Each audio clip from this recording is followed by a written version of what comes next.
Good afternoon, ladies and gentlemen. Welcome to another teams match. We have WA versus New South Wales. Just waiting to kick things off. Hope you've enjoyed the coverage so far.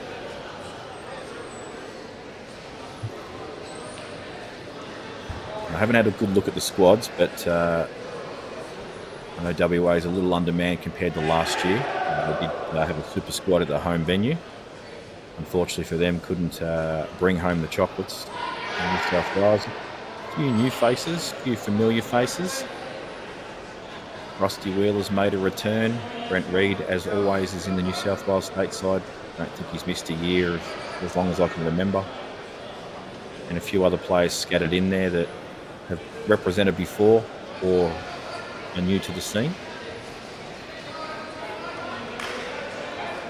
WA in a similar boat, have some representatives that they've had before, also scattered with some previous Oz Cup players and some new faces as well. This should be an interesting match.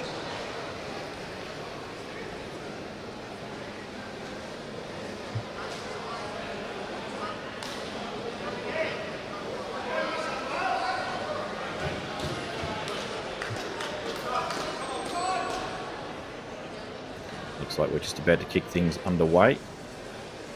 Jason about to rack the balls.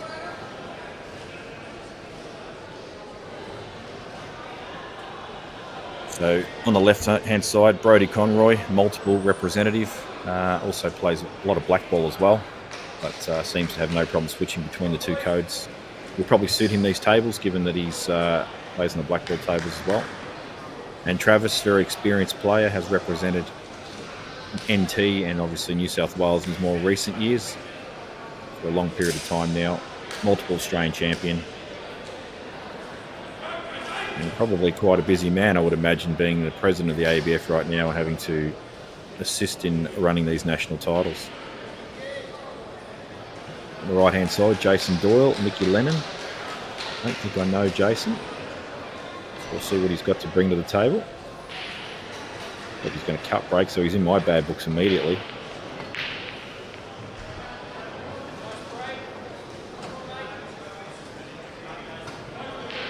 And as often with the cut break, the balls go to one side of the table. So that frame could be a little drawn out.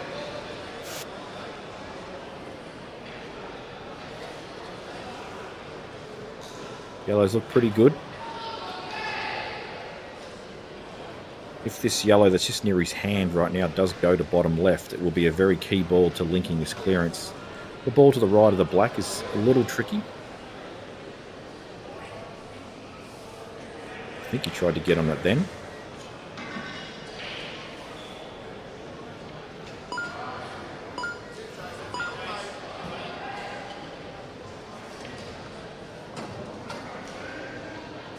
That one's been overplayed.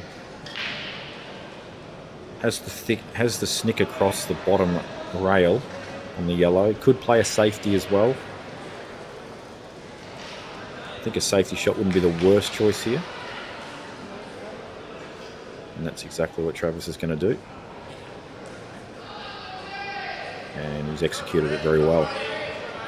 Put Brodie in a lot of trouble early. It wouldn't be too bad if the total snooker was in play, but because he's got to hit a cushion after contact, can't just rest up on that red and leave no shot. So he's going to be risking giving us some pace and opening up the yellows that are more awkward on the table. The one being just to the left of the black and to the right of the black. The one above the red there, I don't think that's a problem. I think it goes in both centres. Oh, he's fluked it. And he'll be delighted with that result. And he's lobbed on the ball over the corner. And this red near the black does pass to bottom left. So this is an excellent opportunity off a... You'd have to say probably the correct shot Travis has played. And he's become unfortunate as a result of it. But that's the game. So Brodie eyeing off the other two reds. So perhaps he's not on this ball over the corner. If he is, not too hard a clearance, but as it stands, he's not on it. Could play the billiard shot. He's going to opt for the plant instead. A bit more risky this because the white ball's going to be travelling. As you can see, he's given it a lash, and he's fluked another one almost. He's had a good run of the ball so far this frame, Brody. He may have missed that pot, but he's managed to somehow drag a yellow up to the baulk line. It's cut off from 3 of the 4 obvious pockets, the right middle being really the only one that's best to get behind. So Travis is probably going to be feeling a touch hard done by at the moment, but it's his job to come up with something.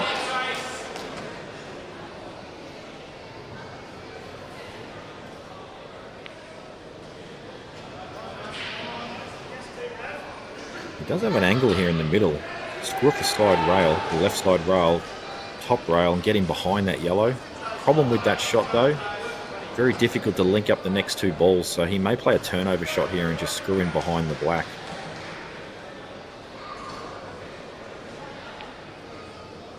He's going forward with it.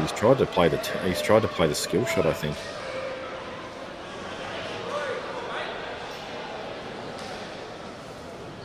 Tricky shot to play the skill shot there. It wasn't set, but he has covered the pocket. It's got something, gives something for Brody to think about. Meanwhile, as I said on the other table, the balls were a bit messy. They've very well been sorted out now, and Jason with a tricky little shot into the middle. Should he get this, I think the black does go partial pocket.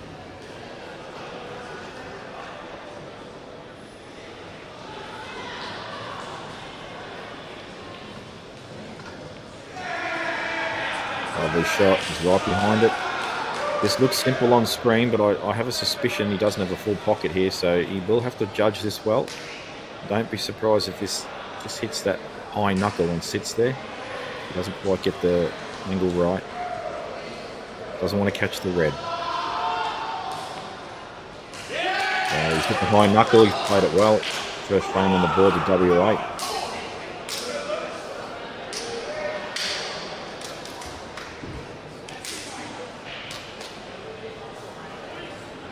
Looking to pop this, potentially screw into the red.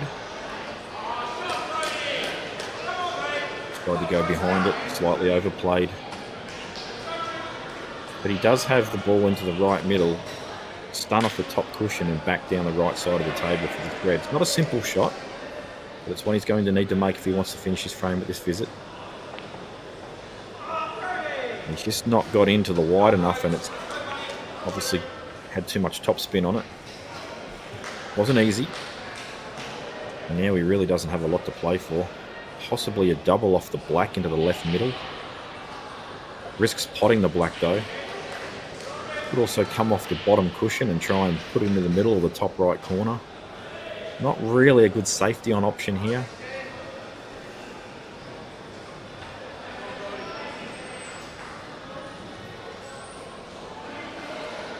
Could possibly play it. No, that's not it. That's not a good shot. This is another option, but it's tough. Good go, had a good go at it.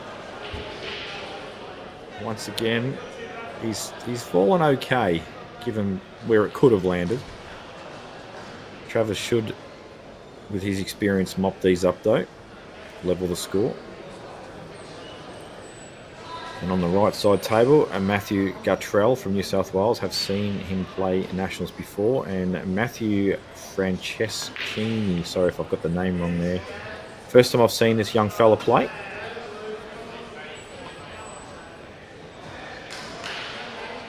A fair few new faces in the WA team.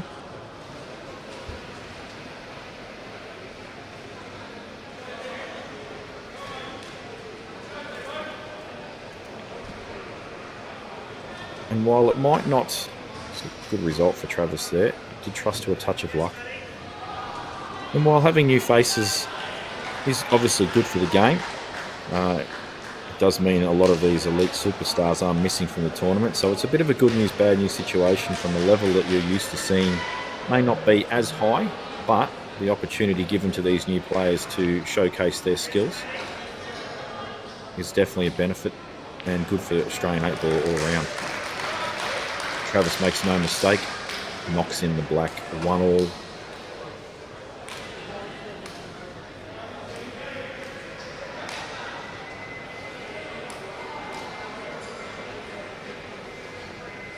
Matthew Gartrell's got the extinguisher on his back. I wonder if he's the guy that when people are on fire, he knocks them off.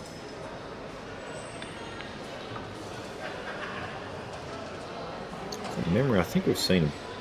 Matthew's played a bit of Chinese 8-ball recently. I think I've seen his name in a draw or two. Probably being a true New South Welshman, probably has a 9-ball background. Definitely looks like he gets down on the cue well. Nice and smooth. Really the big problem here is the transition to the black. The last ball that he uses is going to be the one that's most left of the three, and that yellow that's just above it could pose a bit of a problem for the natural transition. So let's see what he comes up with.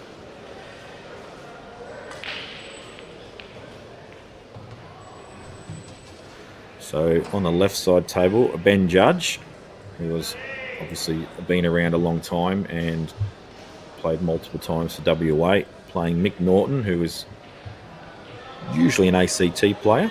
I'm not sure what's made him make the move to the New South Wales team, but here he is. Plenty of experience as well. Probably played a good dozen nationals himself. And Matthews tried to force the angle there. As you can see, had he pot that and got that line, he would have had a good line to stun across left side cushion for the black. But in doing so, has sacrificed the pot, and he's left the other Matthew an opportunity.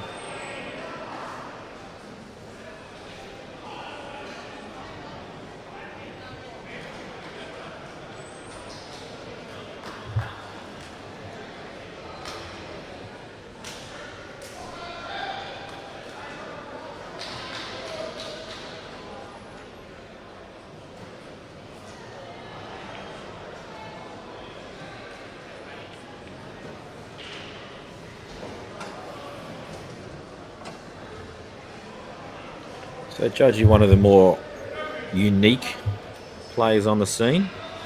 I think he's very entertaining to watch. Unfortunately, we won't get to see a lot of the entertainment because most of the entertainment is due to his facial expressions and body language, which obviously we can't see around the table.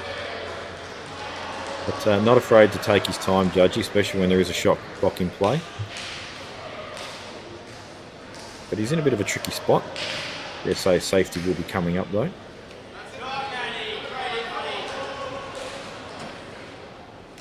So that he's gone aggressive and he's tried to play the double onto the other red. Not too bad. These two yellows on the right side are relatively tied up.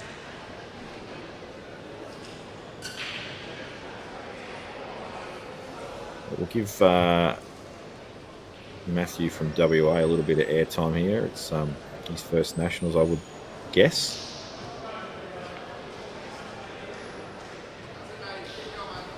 And I felt there he needed to create an angle on this ball in the centre to get into these two yellows at the top end of the table.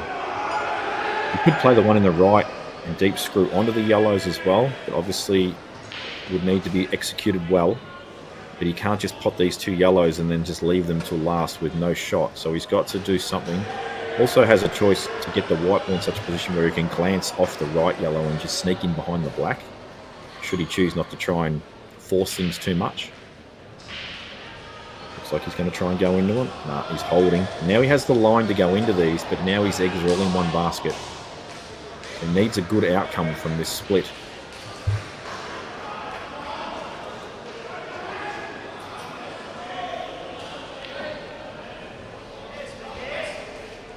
Depending on what happens here, if they don't turn out well, he'll probably have choices for safety. The bottom end of the table here will look like a good area to land in most situations. Needs to get this. He's just missed a flick.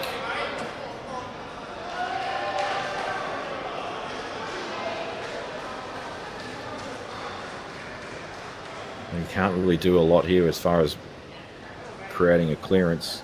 So I'd say the two cushion, left side cushion, right side cushion, try and land that white ball on the bottom cushion tight as you can. So thin cut on this yellow. Try and push it to the left side rail to cut this one down the rail off as a bit of a free shot. The other one will be very difficult. You can get the white ball in the nameplate, create a heavy in-off opportunity. He's played the shot I've suggested, except he's gone the one rail with side. The dangerous part about that was you're always bringing the white ball to one side of the table, which makes the pot in the middle of the table a bit more accessible. So has he cut off the line? We'll see. I'd say he has, because Matthew's actually looking at the other red near the middle.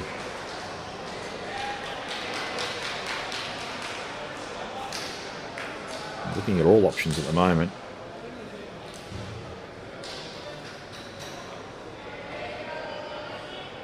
And Nick's just played a nice little turnover shot there on the other table, just to put Judgy under the pump. So I'm going to assume this red does go. Just go off the side rail. Just misjudge it, because obviously he's trying to miss the red and hold the white as well. So he's undercut it as a result, but it wasn't easy. Now, does Matthew have... If he does, you just flick it in with a bit of right-hand side. Should float down nicely for this yellow in the middle. Doesn't have to hit it hard, just a trace of right-hand side, just to help the ball along the rail.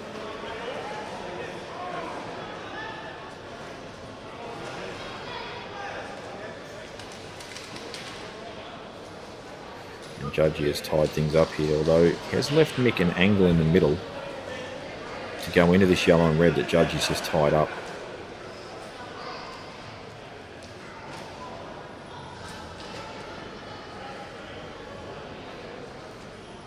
Just overcut the pot, but it's not a bad outcome. I don't think he'd be too displeased with that, unless this red does go inside the yellow. There is a chance it will. As I said, Mick's gone into those two, and it's a very good outcome. Maybe a bit straight. Just needs to be cued well from Matthew here.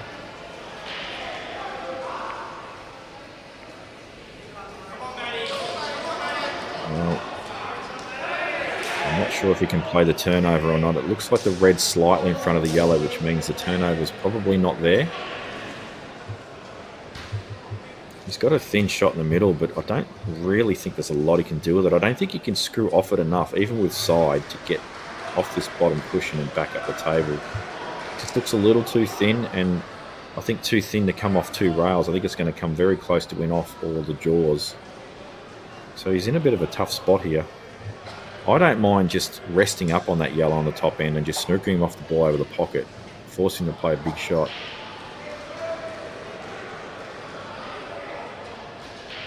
I was wrong. He did have the line, but I don't think he could get a natural line into those two balls. It's even thinner than I thought. And unfortunately for Matthew, doesn't really have a shot on here. Could play rail first into the bottom of the, so the high side of the yellow as we view it. Potentially get a snooker. The red will make contact with the side cushion. Probably good touch this. He's played it a little hard. And with this rule set, you need to be careful here, because the obvious shot's just play the red up, bottom left. But if you happen to draw it and you don't sit it neatly over the pocket, if you miss it, the turnover is not your friend. So Matthews obviously acknowledged that and decided to play the snooker. Correct shot, in my opinion. It's put Matthew in all sorts of trouble with that black in the line as well of the yellow. This looks like a very nasty shot to get out of.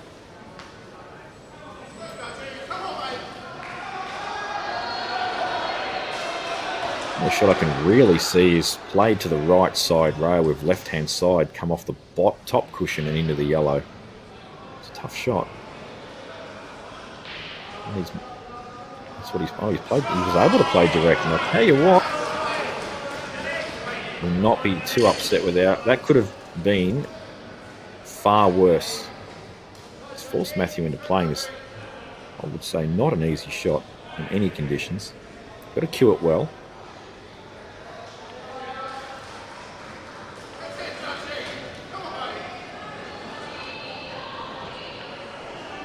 He's missed it. And it just nestles to the side rail just to make life a little more awkward. And Matthew from WA here has the luxury of playing this. He doesn't have to do anything with the wide. It'll just naturally come across to the Blackstone pocket. And should he miss and cover the pocket, the shot Matthew will be left, in New South Wales that is, Matthew, will not be fun. So advantage WA on right side table.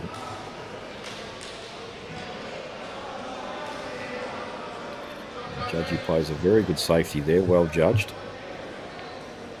He's gone the double. Jeez, I don't know about that shot. Just felt the cut was the right shot all day long there.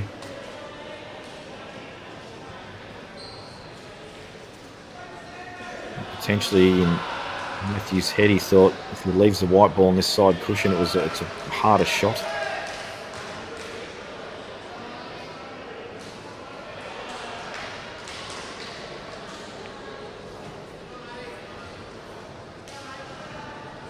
He's made the pot.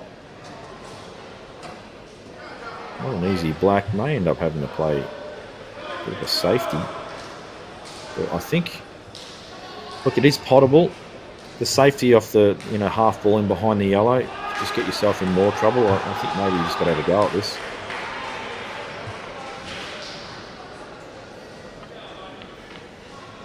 He's missed it. He's got a good result though with both balls, especially the yellow. Been a crazy back and forth frame this one.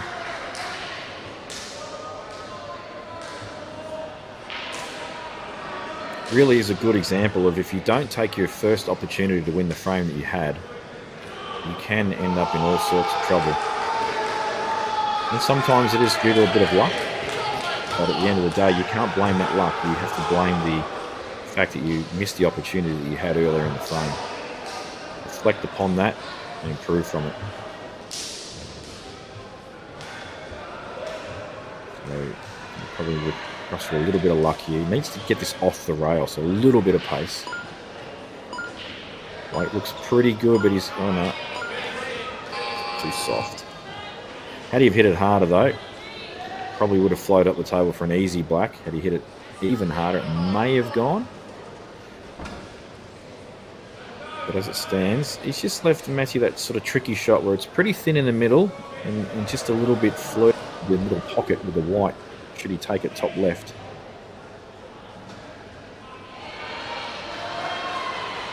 So it could have been worse.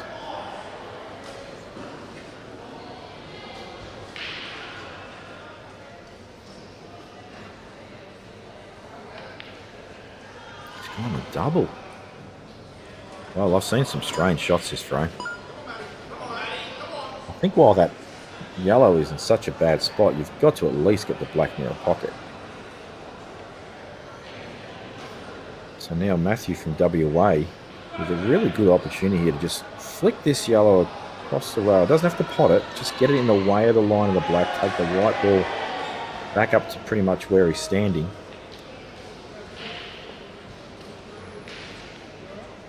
If he plays with a touch of right hand side, even worse. I don't like this shot. He's played it well though, he has executed well, but I think he could have put himself into a much more advantageous position. But he's asked a question.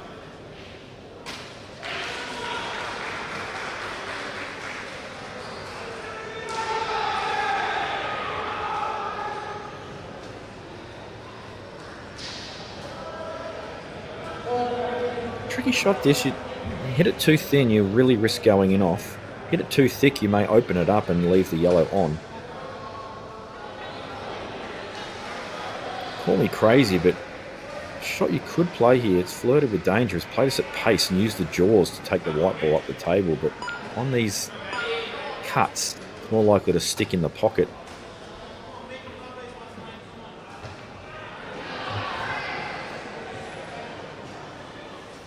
So Ben Judge has let one get away over there and Nick has cleaned him up.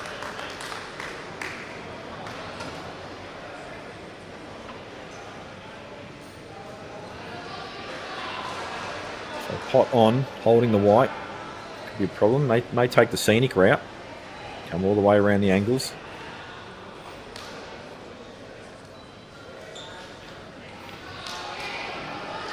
Well, he'd be happy he missed that because he hasn't landed well.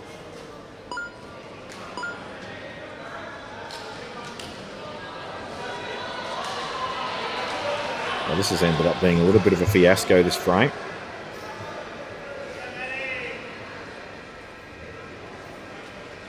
But you've got to take the good with the bad. If we had perfect pool out there every frame, it'd be pretty boring. Sometimes we need a few misses and a few lash shots just to add a bit of interest to the frame.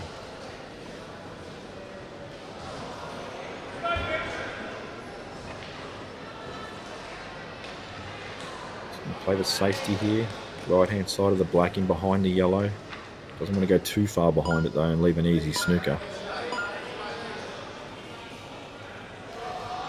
I do think Matthew from WA can flick off the bottom side of this yellow and just sneak in behind for a snooker off the side cushion. Catches it too thick, he's guaranteed no snooker. But I don't think the pot is easy. Could play a double and sort of stun the white, but then you're letting the yellow go to the opposite end of the table, which is not good. Could flick it over the middle. It needs to be judged well. That's what he's done, but it's, as you can see, if you don't judge it well, you put your yellow in a bad position. So while the white might be good as far as the black is concerned, Matthew can get this black in a position where it just puts the yellow in all sorts of trouble no matter where you're playing the white ball from, and the black is in play. I actually don't mind the triple here. Triple left centre. Going straight double. The reason I didn't like the double is if you catch the yellow and make it on, it's a little dangerous, and I'm playing it for dead weight because if it doesn't even reach the middle pocket, at least it's sitting right over it and the yellow's in all sorts of trouble. Once again, he's played that shot. Black's now out of commission. Yellow can be brought into play. This game is turning back and forth non-stop. Just probably a little bit of inexperience.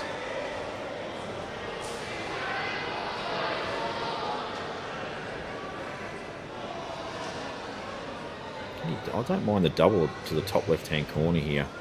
Take the white ball to the bottom rail.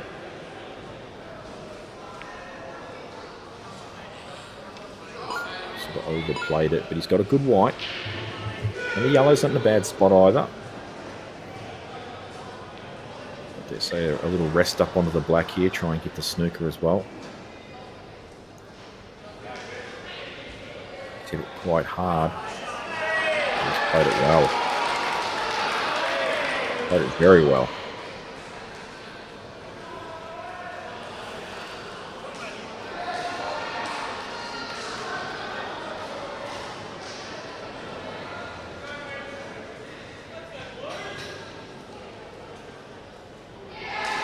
We may see Matthew just absolutely have a go at this with a decent amount of pace off the side cushion, because it's not really a lot you can do. If he catches the low side as we look at it, he'll hit a safe white.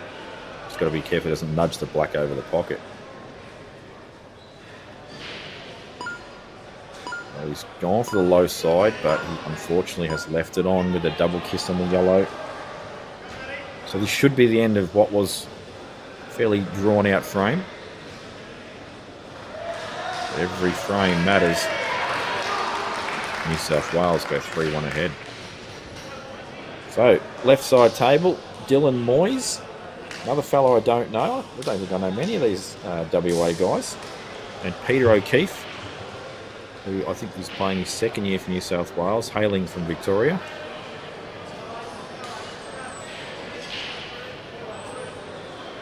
Oh no, I do know Dylan Moyes. That's Simo's brother, his twin brother.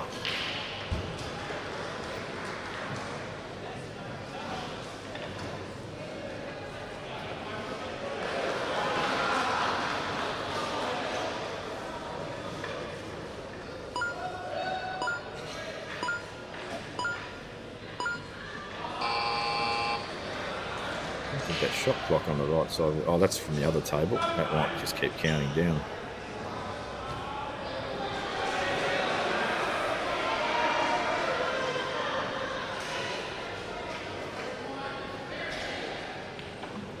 So Peter just needs to be a little careful here not to just blaze away and just start potting lots of balls, because he obviously has a problem on that right side of the table with the four. They're all stuck together.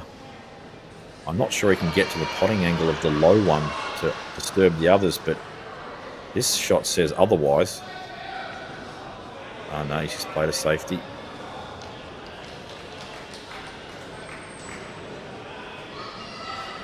And on the right side table, Marchie Hammy and Brent Reed. Good break there from Brent. Pots one of each.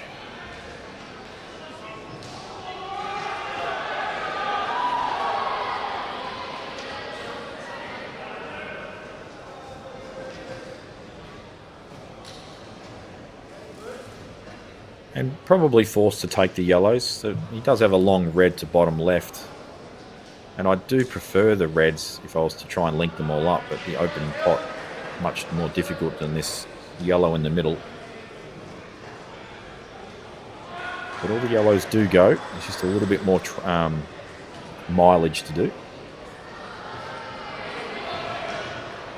Negotiated, shot one well.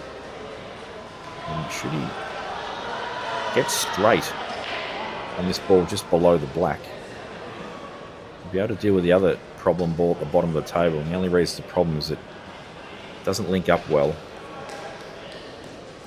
Could play another way as well and could go up to the top ball first. Leave those two to the last. He's opted to play for it now. And that's okay.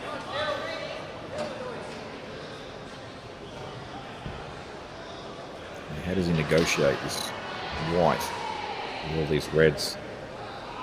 Does have a path through the gap of the three reds there, and even if he made contact with the red that's at the top, he will have ball to the middle and ball to the bottom right corner, and should he cannon it a certain way, we'll have all three balls. So this may turn out well for Brent here. He's missed the red, but that's okay.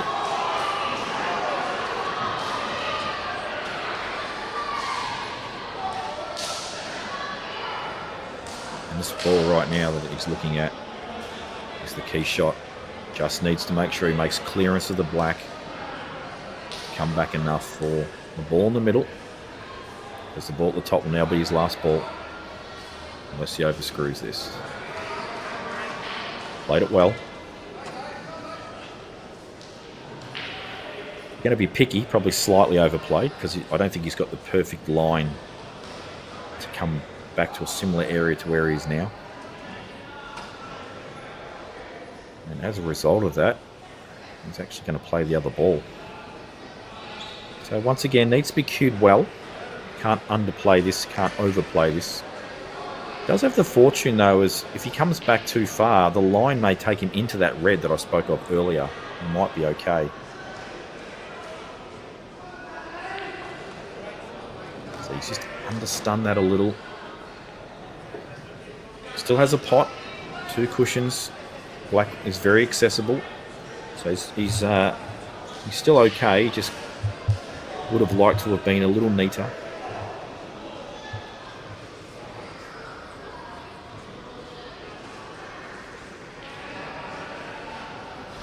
Had a few problems already judging the thinness of these in the middle, so I don't want to try and predict this. I'm just worried about that red bottom cushion. He's hitting this low, so he must be okay. Oh, it was very thin. Well, there you go. It was very thin.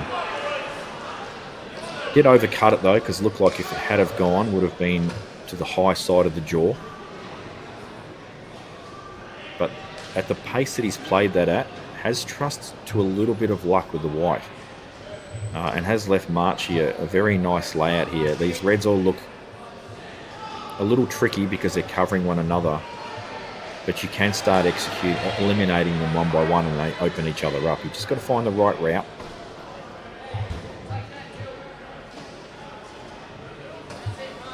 And straight away, sort of a little out of position. Don't think he can hold for the top of the 4, so may need to stun between the red and the black. Doesn't want to make contact with the black full. Executed well. It's a good shot. And now he's got a lovely little angle as well where he can just bump the top of those 2 reds.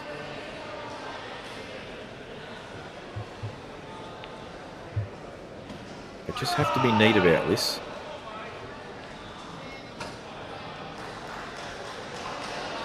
Doesn't want to hit this too long on the white. It's turned out well. The red's gone near the black is a little tricky. This could have been easier. And all Brent can do is just stand there and just hope a mistake happens.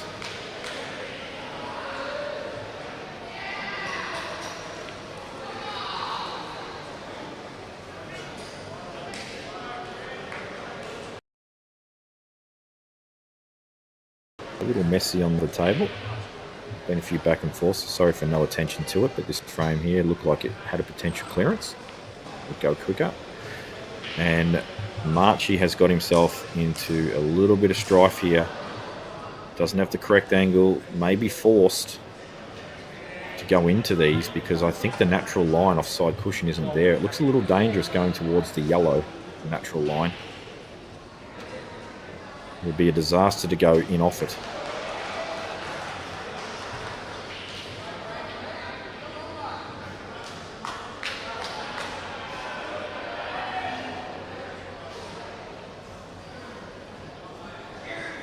Oh, it was really thin again. I have not judged the thinness at all well on this stream. But he doesn't have a shot. And that yellow is pretty much potable from anywhere on the table unless he's snookered, and even that's not easy. So, Archie's in a little bit of trouble here.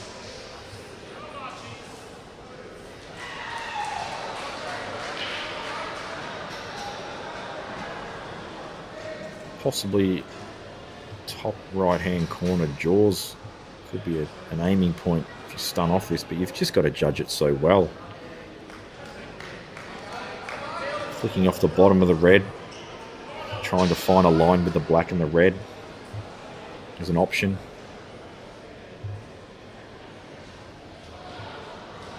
Let's see what he comes up with.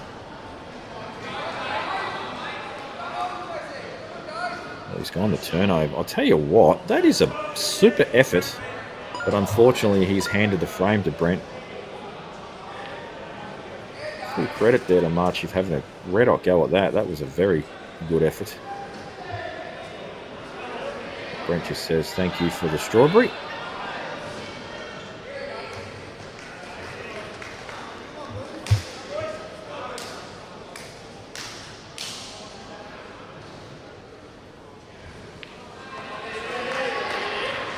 And New South Wales extend their lead. Peter O'Keefe as well looking to extend it even further. But misses the pot.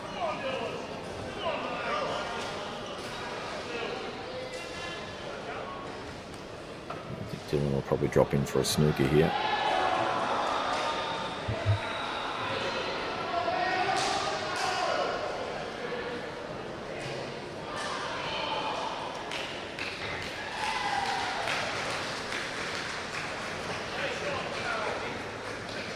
Up and down is available and could turn out very well. Because it's not right over the pocket, the likelihood of potting this is low.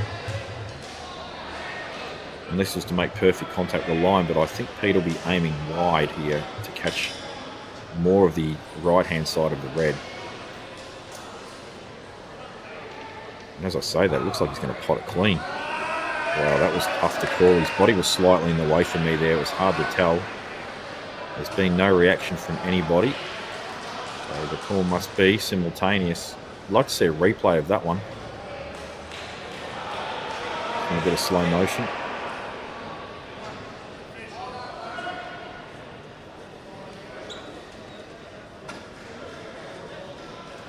I'd like to see a replay of the black as well.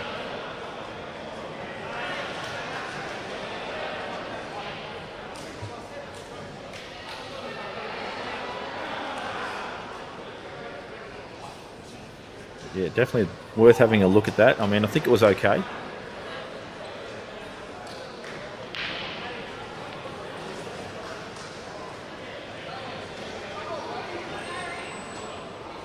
And Matt Pisano. I don't believe I've seen Matt play before. A new addition to the New South Wales team, unless I'm mistaken. I haven't had my finger on the pulse the last few years at national level. I have exited that stage for a while. And Callum McKay, who I don't think I know either. However, nice layout of reds other than the black. Obviously could skill shot onto the yellow, and should he leave the black over the pocket after clearing all these, the yellows aren't in a great position. So I think Matt has a fantastic opportunity here. Missed intended position on ball closest to the white for bottom left. Probably have to go long now.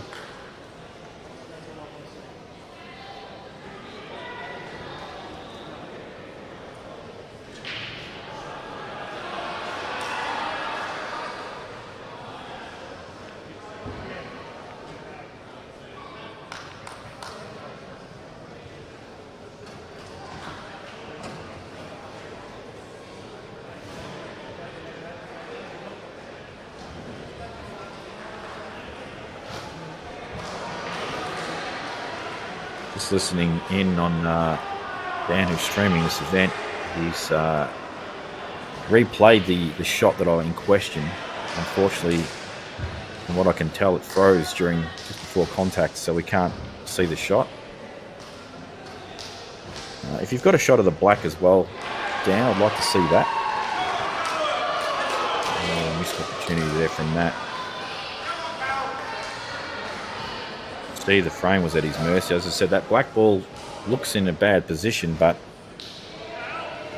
if you get the skill shot, you win the frame. If it sits over the pocket, yellows aren't simple.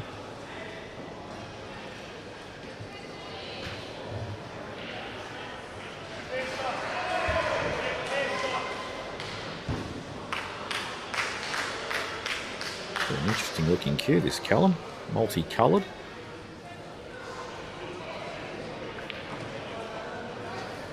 Good shot developing the yellow there. Don't think he's quite developed it, so it's a very simple shot. It may just slip into the middle.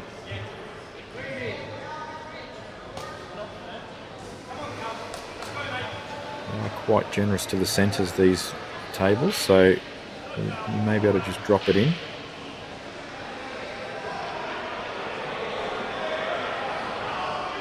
Doesn't like it, so choosing another ball.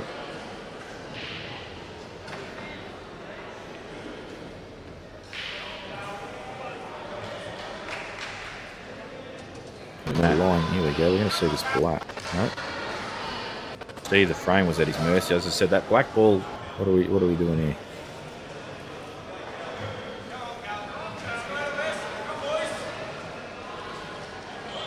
We're just going to get a replay shortly. That's what I thought. So the reason I wanted to see the black is I saw the white ball accelerate extremely quick, given where it was. In vicinity of the black, it was quite close to the black to white, and then a bit of slow motion. Have a look at this. Oh, we just need to do that again, but just back a little further. But I don't know whether if it's found that it is a double kiss, whether the frame will be overturned or not. But it certainly looked dodgy to me. So the call must be simultaneous. I'd like to see a replay of this. One.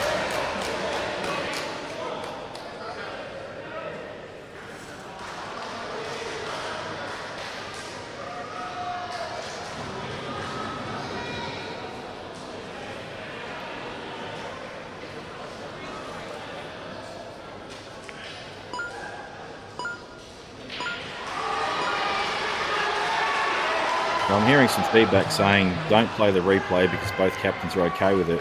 That still doesn't mean we can't have a look at it, just for an interest's sake. Whether they are happy with it or not, I still think we should be allowed to have a look at it as a viewing audience.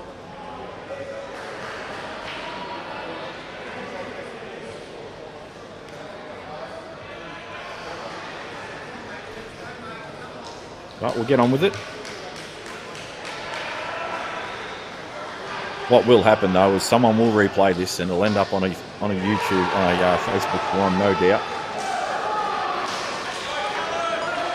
So opportunity from Matt there. He's just let a few slip in the last couple of shots. He's just trying to force things a little too much with the white and sacrificing the pot.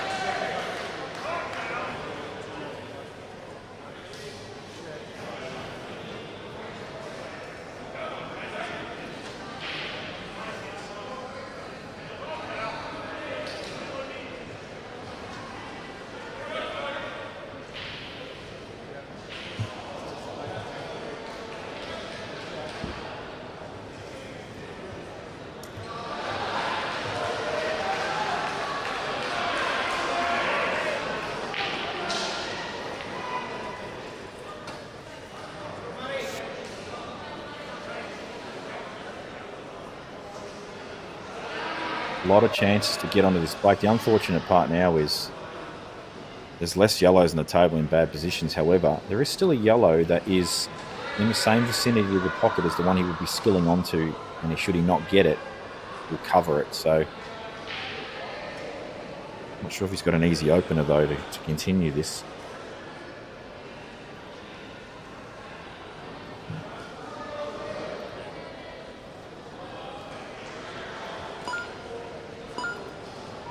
That's not a bad shot. He'll be loving that shot. Excellent shot. That changes the whole outlook of his frame now.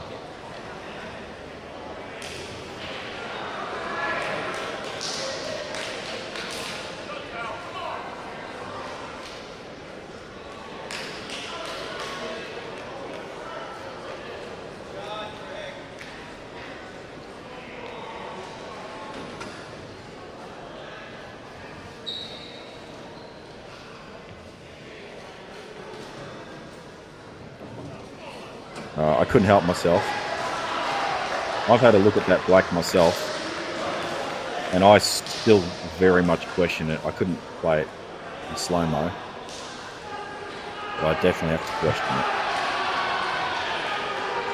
it. It doesn't matter as far as the score line, because I believe the captains are happy.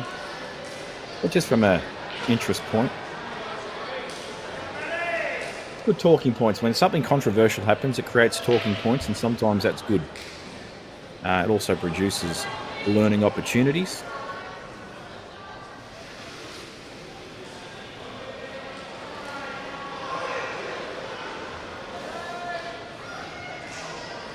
Yeah, just a bit of feedback coming through the chat. Some people tend to agree with me, so I didn't think I was losing my mind when I first saw that. But anyway, we'll move on. There's other people out there that deserve a bit of coverage, including the sensational and famous Simon Gray. And Steve Seagal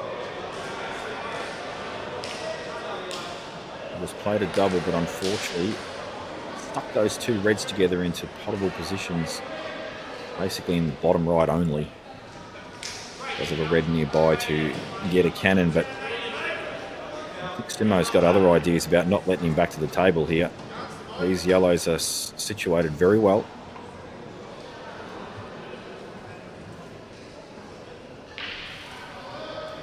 And meanwhile, on the other table, Matt Bassano just needs to be very careful over there, that if he does leave a shot on that yellow, the turnover will come.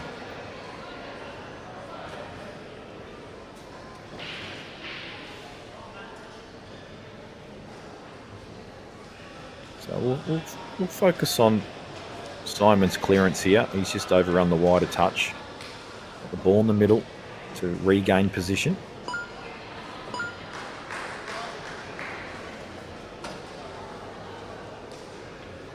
It's not perfect, but it's okay. We've still got choices. Would love the white to have travelled slightly further or pull up a little shorter, because he would have been much straighter for a little easy stun transition. Now he's just got to run that wide a little bit because he's off angle on both these balls.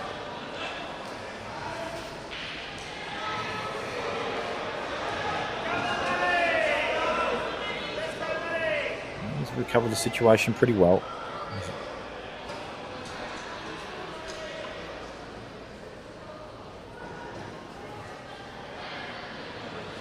I think his only concern now is if he drops this yellow into the centre, the white may travel up table a little too far to transition naturally to the final ball.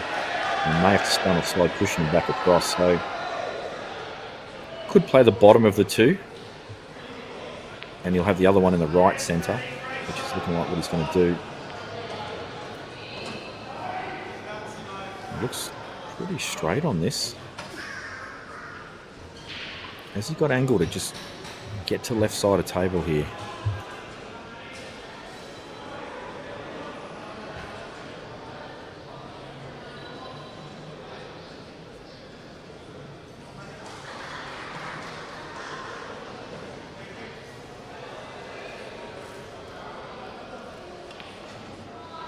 That's a good shot.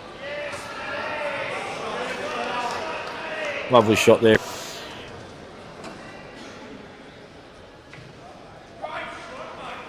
Things are finally going to come to a conclusion. Haven't decided on a winner just yet.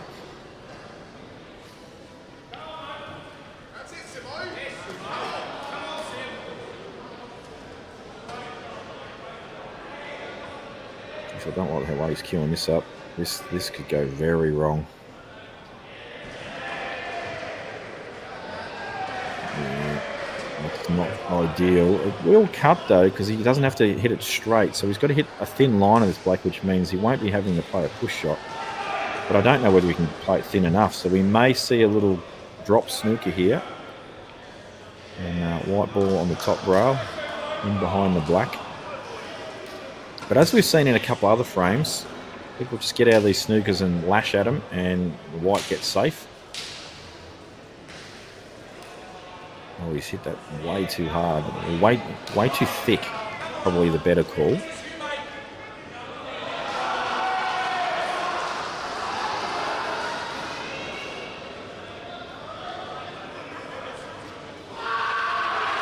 So Timo's poured one back. 4-2 the score now.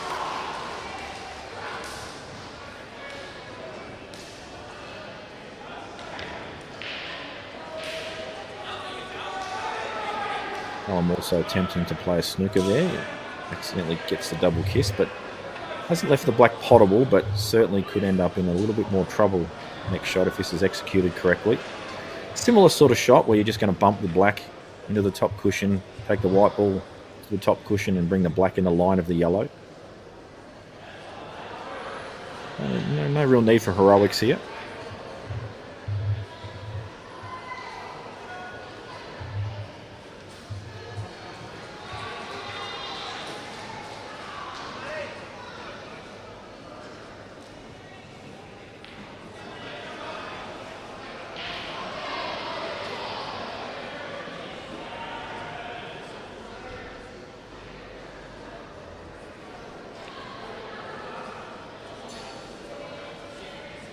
Not sure about that choice. Has got away with it though.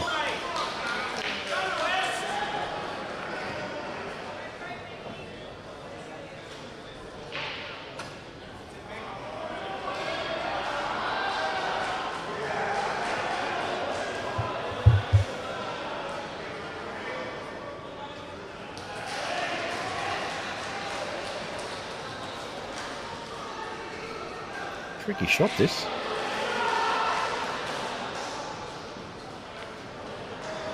What a pot. What a super shot.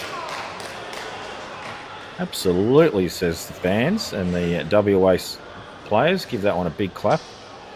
And now Callum just needs to finish it off. This is a much simpler shot in comparison to what he's just played. The impressive part about that was the control of the white.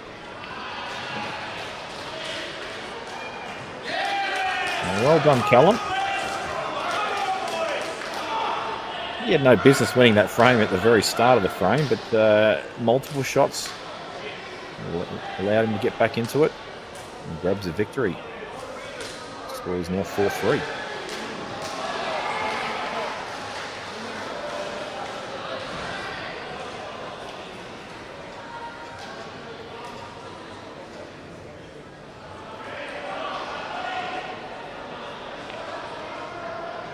Nick's opened up all these balls now, gives himself an opportunity. Just to the folks that are just debating about the shots in that Peter O'Keefe frame. It's not the out of the snooker shot that we're querying. I think that one was fine. It looked simultaneous to me. It was the push shot on the black that was the query I had. So if you want something to do at home, go and replay that one in slow motion and give us your thoughts. Already had a couple of people feel the same way. I haven't seen anyone say otherwise yet, but that's why debate and conversation is healthy. Great shot there from Mick. Just wondering what he's going to do with this red that's near the black. Don't think it really goes anywhere except bottom right. And getting the white ball there off his second last red, given where his angle is right now, will not be easy. Almost needs to run through this and play the red long to the top right and give himself an angle to come across. He's gone into it, which I think was extremely dangerous because he was just trusting to luck at the outcome of the balls. Almost just giving himself a shot there and floating into the line, at least giving himself a half ball pot on that yellow, on that red. But this is what he's got.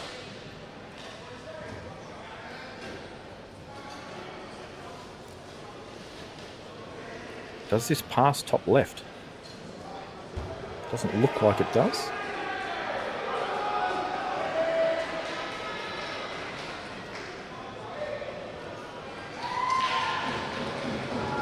He's lining it up like it does. It did. So if that went, why has he not committed to that more with the white ball to carry it through at least to the line of... in line with it, so he's got a cut. I'm not really sure of that choice. Maybe he thought it wouldn't go and it would sit over the pocket. I don't know.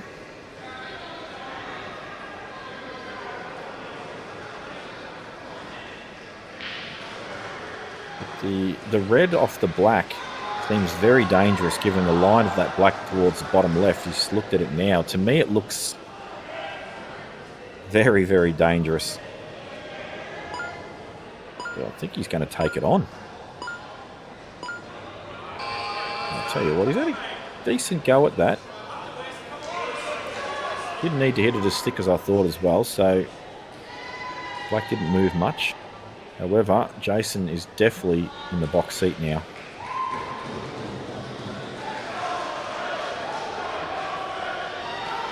I think a tight little snook on the bottom yellow here. Very difficult escape. Ball in hand would be very advantageous. You don't have to pot out right now. And you just need to remember as well, the two yellows near the black are a little awkward. So if I'm Jason here, I wouldn't be potting balls. But he's Jason, and he said, shut up. You are a commentator, not a player. And I will show you how to do this.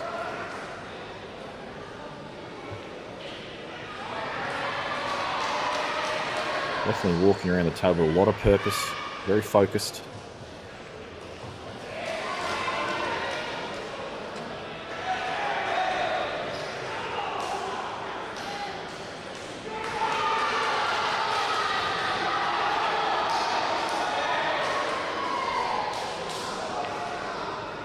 And my concern for Jason with this clearance is, while all these balls in the open are very easy, what is he doing with these two near the black? Unless this yellow that's on the high side goes very easily to the middle, then all good. And he's gone into it. I tell you what, I would not be upset with that shot. That is a very, very good shot. Only problem with it, bottom of the two that were near the black is in a trickier spot now.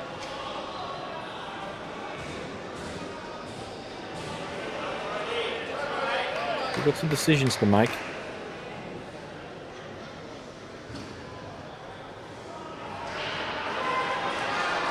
So I can only assume that the intention now is to play for the left of the two yellows to the left centre with an angle where you just drop it in and you're onto the other one in the right middle.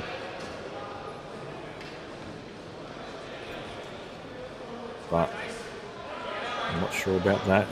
He's just screwed into sort of a very tricky area. Going to be trusting to a little bit of luck on this cannon. He's gone to double in the snooker. Very, very good backup shot. So while Jason has committed to that clearance and not got it, the backup plan was in his head. Can't criticise him for that. There's nothing wrong with trying to finish the frame as early as possible and restrict your opponent's chances of winning, getting back to the table. As soon as you let your opponent back to the table, that's when chaos can happen. You don't let them back, and you have control, then fate's in your own hands. But sometimes just dropping in a little snooker, get that ball in hand, will be all you need. And a good shot there by Matt Gartrell. So out of the snooker, too much right-hand side. And should be pretty simple clearance now for Jason.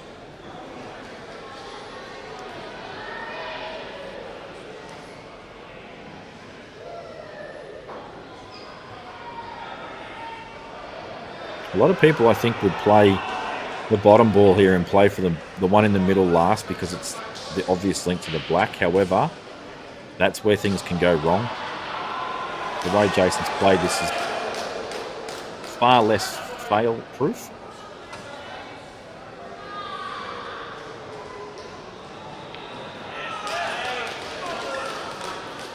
I don't even know what I just said made sense then.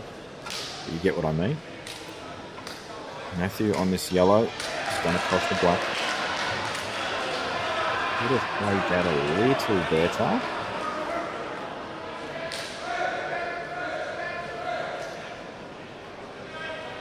Should get this though.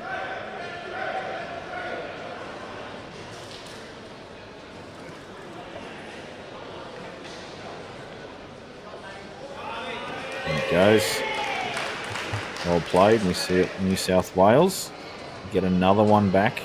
Just maintaining that couple of frame lead.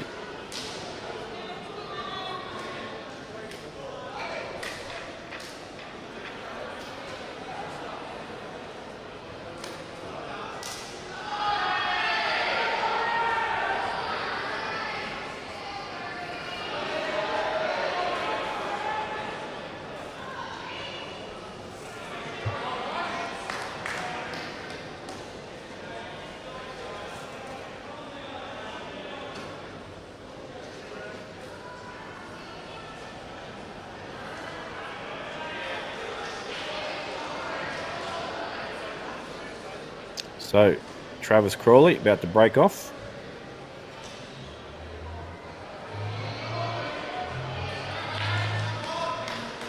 Just gone to soft break. Travis is one of those players not afraid to experiment with the break, especially early on in the tournament, to try and find out what works best. It's a very strange thing, table conditions. Sometimes you're in a cold environment, sometimes you're in a hot environment. Sometimes the balls just don't react well, they don't split well to power breaks, and they do to a softer break. Obviously, the softer break allows you to time it better as well. So obviously, if he's not feeling the timing, so he's just opted for a softer break. The fact that he's willing to experiment a little bit and just see what works for him, it could help him much further into this tournament. Unwanted flick. It's created an in-off. And Travis would be delighted to get back to the table here with ball in hand.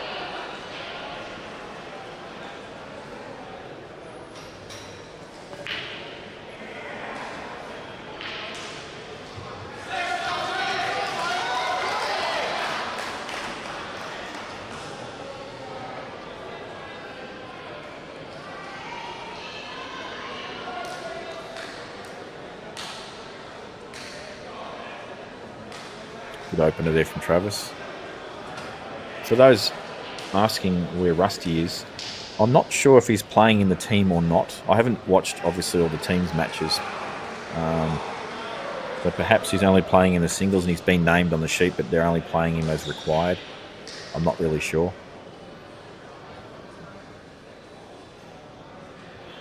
Travis has done this well so far. Just one more key shot here where he just doesn't want to land with too much angle either way. And, well, he won't be happy with that. It's too much angle.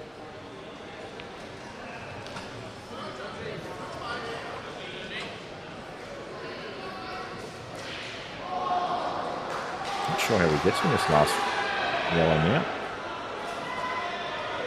It looks thinner than just being able to rest on the side rail where Travis is indicating where he would like to land, but he might be able to just drop it in. But he's queuing up like he's just going to give this a fair go. Two across. Don't think he's really landed on anything.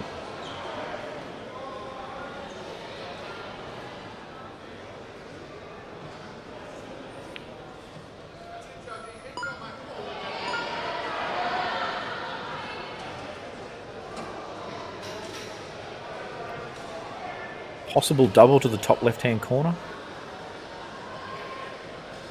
Tricky shot. Also would be going into the two reds, or at least one of them on the side cushion, and really open the frame up for his opponent. So may look for a safety. He's just looking at the double now. May try and just play some kind of safety where the white ball's in a tricky spot and the yellow's in open play. So same line, but with topspin, not at pace. And just try and get this white ball towards the jaws. He's going to go full-blooded.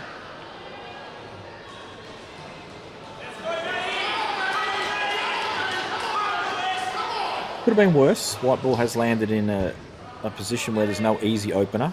So there is a snooker choice, though, with the two balls on the right side cushion. Bring him into play. Leave no shot on the yellow.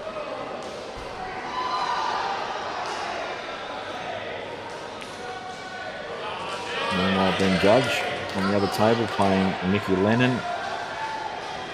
So just focusing on one table at a time so it doesn't become too confusing.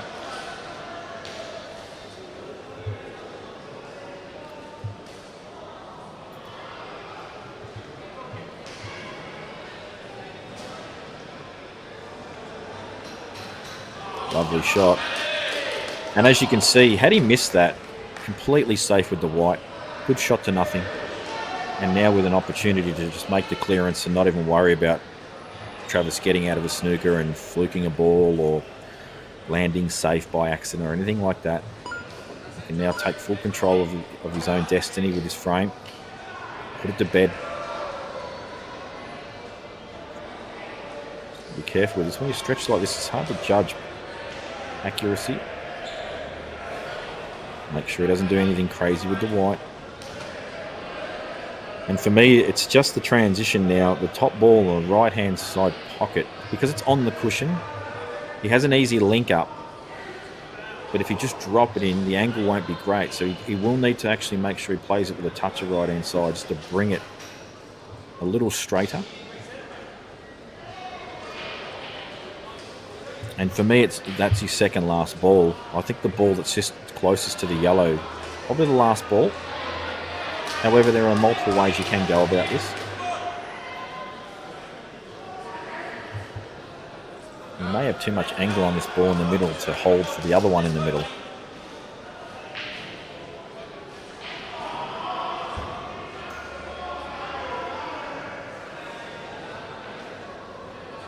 And he did.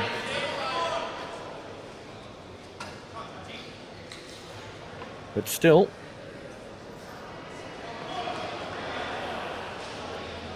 he's got lots of choices again. He can actually play 2 or 3 of these balls. Put the one in the middle up and down and land on that ball on the side rail. He's got the one in the corner, stun off a side rail, play for the ball in the middle.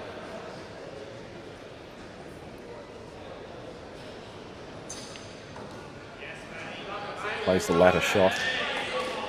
And that's a perfect line. And now, as I spoke about earlier, this little key shot that's coming up, he just needs to get this right, where he doesn't leave a shot on this red where the white ball is just running sort of towards the middle. It's hard to control. And He doesn't want to be too straight on this. That looks pretty good. And I know as I say this, it sounds like really simple stuff, but you'd be surprised how many people just drop this in and just focus on bringing the wire off the rail, but forget to bring it back just a little bit. You don't want too much angle on this red. So he's brought it back, but now he's brought it back either not enough or too far, depending on how you look at it. For me personally, I would like to have seen that cross the bulk line. So that way he's just got a natural cut and the white ball goes up the table, back down from this bottom left pocket. And now he obviously needs to execute position with the white rather than it just being a natural line. Played it well.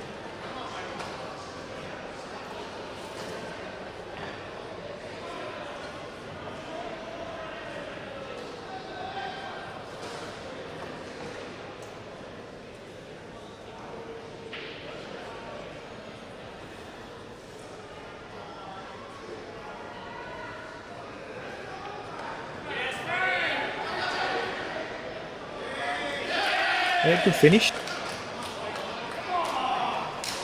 And that all started from that aggressive double as a shot to nothing. And finished off the frame. Well done, Matthew. WA now 6-all. There's been a few chirps on the chat saying that this is just going to be a bit of a smashing and WA don't need Rusty and all that sort of... Sorry, New South Wales don't need Rusty for the easy match against WA. Well, it's just proven to be a little bit more challenging than what some people may have thought. Obviously, we're in the mid-stage of this match and anything can happen. But at the moment, 6-all affair, good entertainment. Some good pull out there. There's some sketchy pull out there. It's all what you expect to see in these sort of team matches.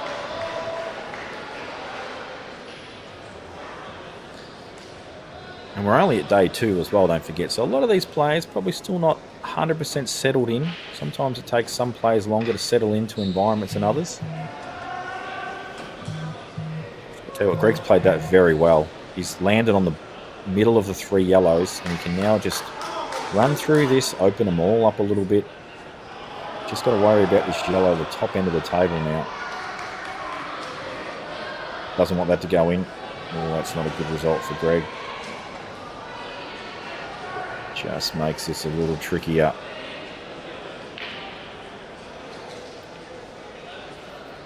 Doesn't look too fussed. It's gone a long way, Greg. Since the online pool that he's been running for a while, it's obviously kept him fairly sharp.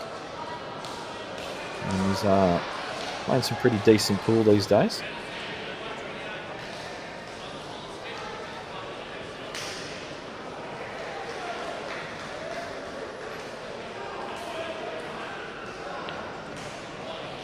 Played that well. Played that very well. And now he does have a line to find either a gap where if he can catch sort of left side of the yellow or full ball on the red.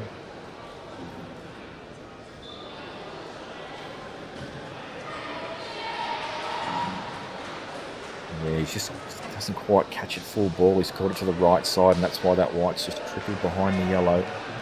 It's so important you play these little cannons sometimes that you get them right, and that's what's dangerous about playing cannons is a lot of the time you don't realise, but it's not just about careering into a ball and getting a result, it's about getting the right contact. Otherwise things like this happen. And sometimes they're quite tricky to judge. That's why if you can avoid playing a cannon, you do it. And if you can play it clean, but I felt there he did need to get behind it.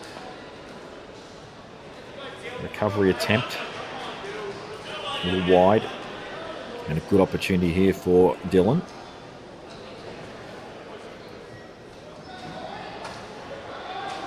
A lot of the players here are falling into the trap of just pulling the trigger instantly every time they get a visit to the table with a lot of open balls. And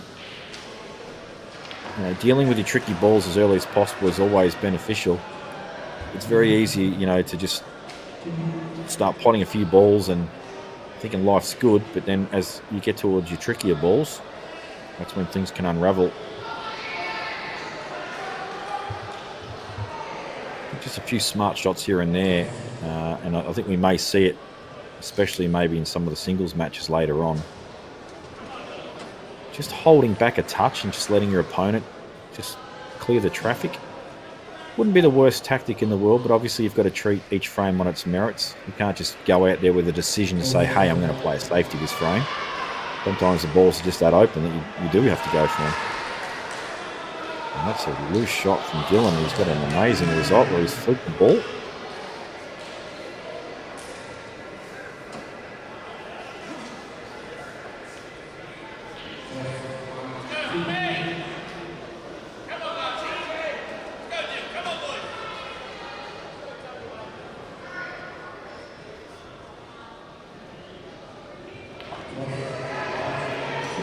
Good shot.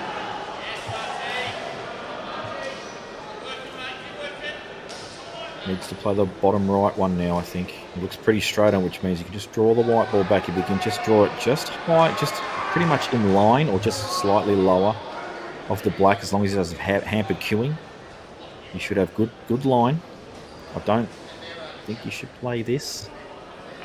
This is where the white ball can get away from him. Could be cannoning into the ball on the right side as well, and see what I mean? You're trusting to a little bit of luck. Should have played the straight ball there, I think. I mean, he's still got choices. You can just run through this and get a snooker behind the black if he doesn't like the pot.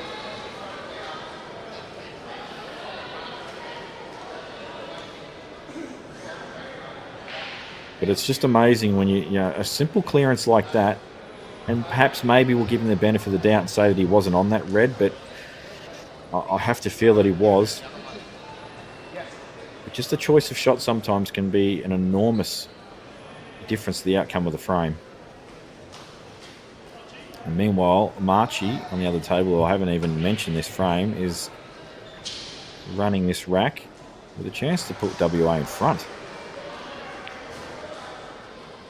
Dylan has played a super recovery shot. That is a sensational shot. And he'll have forgotten all about that loose shot that he played earlier.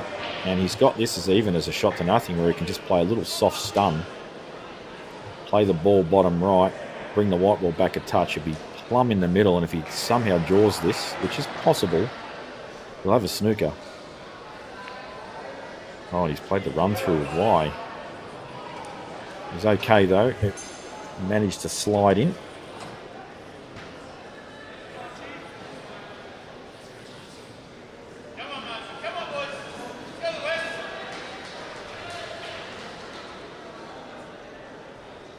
And this shot, and the shot on the other table as well, for WA to take a 2-frame lead.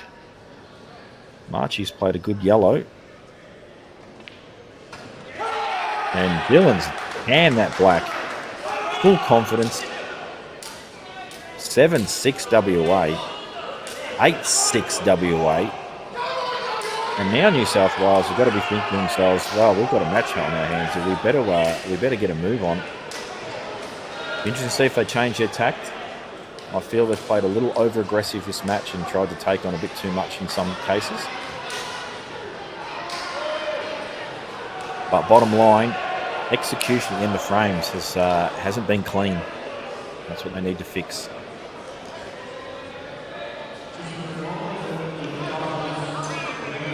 So while we're just having a quick intermission while the balls are being racked to start the next round, we'll just go to the chat and I'll get your thoughts, your predictions. What are the teams going to be in the top 4 from 1 to 4? Give us them in order. Who's going to win and who's going to be in the final? Give us your thoughts. Obviously, I'm going to be Victorian biased, being from Victoria, and pretty much just bleed blue.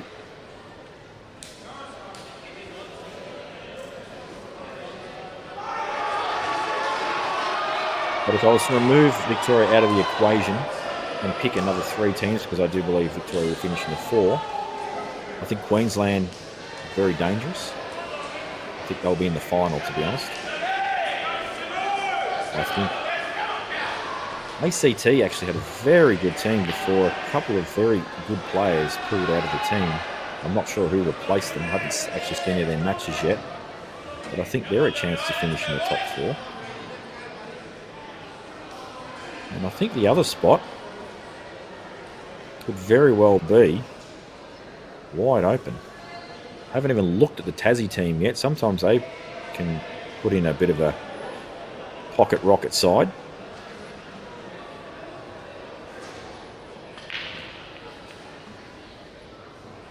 Big break there from Simon Gray.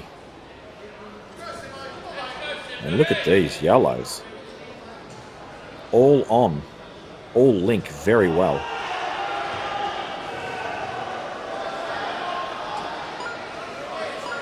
Now, on the other table, Brent Reid, I believe, is captain this year for New South Wales. Will be looking to steady the ship and set an example for his teammates. Get a frame back on the board for him. It's a pretty key couple of frames, this.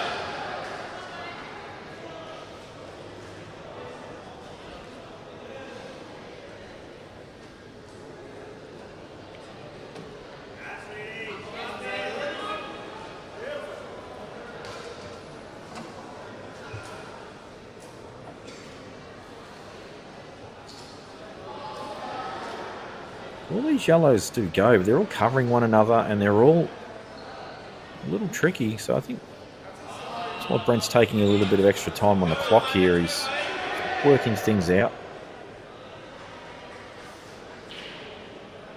Almost worth playing through this and playing the 2-ball plan, even though they're not set. Should he get them? He'll probably run a bit too far for that. But obviously the intended yellow was the one bottom right. But as you can see now, he sort of, once he plays the shot, he doesn't have a clean pot at anything.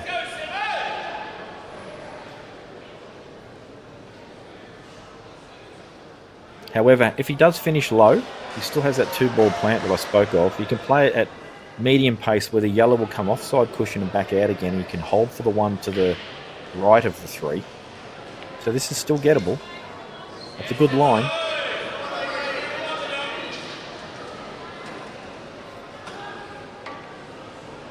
Just has to execute this shot well. Certainly not my favourite shot in the game, the 2-ball plant that isn't set. I've been known to spray multiple times. And even miss a ball that's basically dead straight.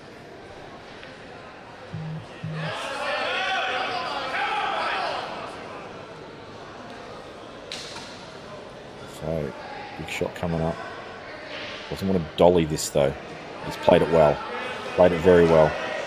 Would have liked to see him stun it. So that way the white ball would have stayed a little higher. But certainly in good shape.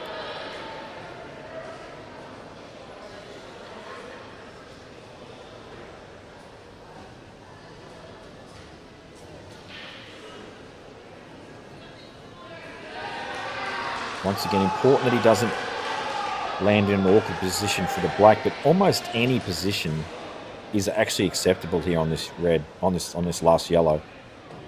Doesn't want to overrun this. Played it well. I think he may have found the only angle that is slightly awkward. However, I think he's got a line just stun to the side cushion. Play the black in the right middle or the top right. So he should be okay here.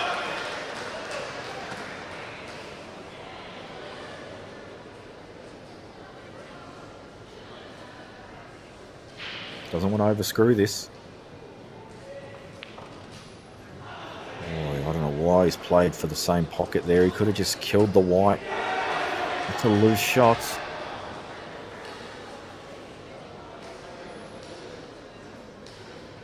And Simon Gray, we're going to go 9-6 and hands the black. I must say, Simon Gray has improved out of sight since I last saw him sort of play. For a quick notice, anyway, last time I actually saw Simo was, I actually played him in WA in the little match in the black ball. And no offence, Simo, you were pretty average, but you're definitely looking good, the goods today. So is this going off the bottom red? Oh, good effort. Great shot. Super shot. Goes about it the hard way. It says to the team, sometimes that's what you've got to do, boys. High fives, lift. 9-7.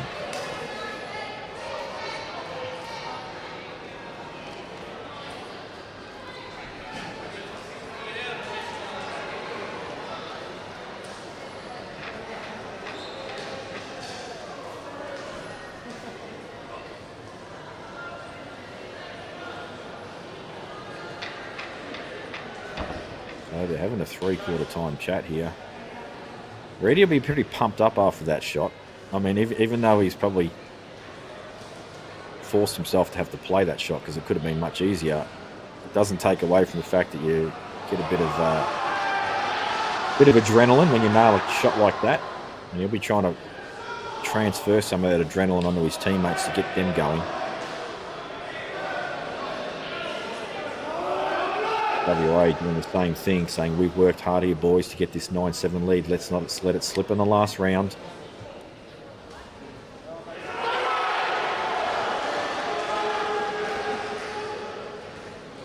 So New South Wales, in order to win this match, need to win 6-2. WA 5-3, 4-all for the draw. Feels nice going into the last round with a 2-frame buffer when you look at it from that perspective.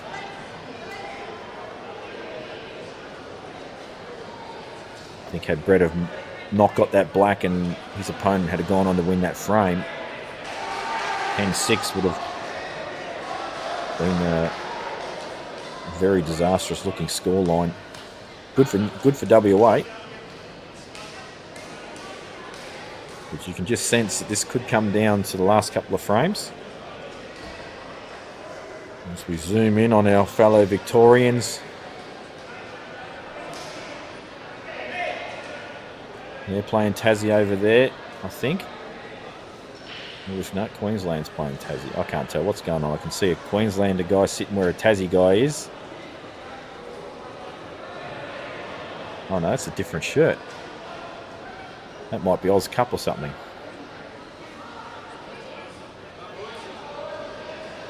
Yes, they are playing Tassie Victoria. Haven't got the scores up, so I'm not sure what the score is, but very mixed bag Victorian team this year, full of new players and players with plenty of experience.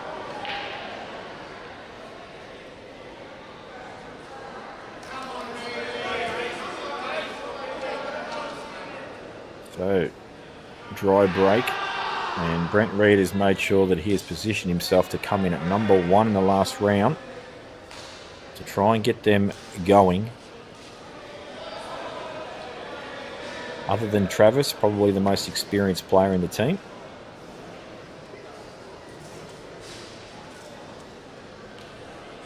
Not sure what he's asking here. He would have to cue this awfully bad to double hit. Maybe he's looking for some chalk. I don't know what's going on.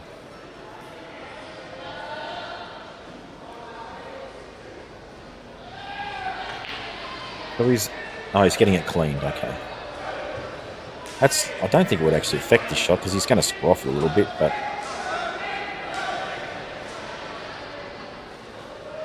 got to remember the balls were just broken, and it could have left a big nasty mark on the cue ball.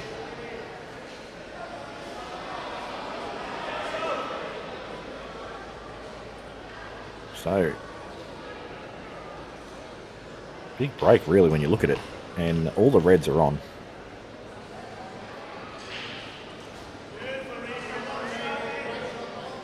Executed well. Just needs to be a little careful around the red where the black is. Because one would assume that this ball will go in the middle. The ball, the bottom right, will be pot next, and that's where the transition will need to be accurate.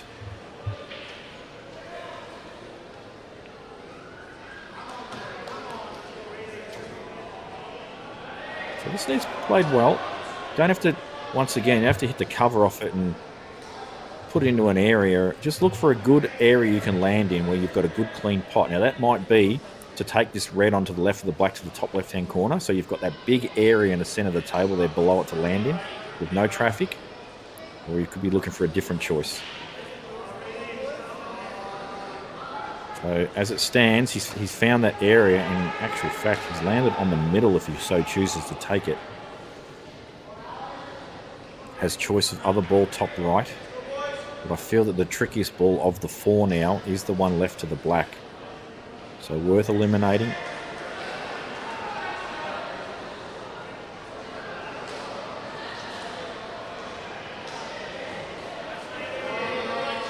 Played it well. And really shouldn't make any mistakes from here.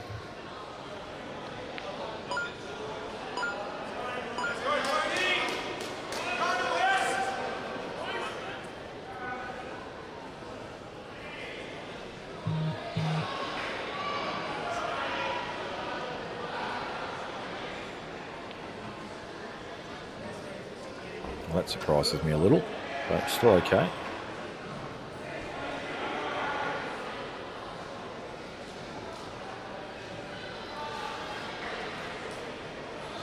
Just one well-controlled shot here, just to make sure he has some kind of angle.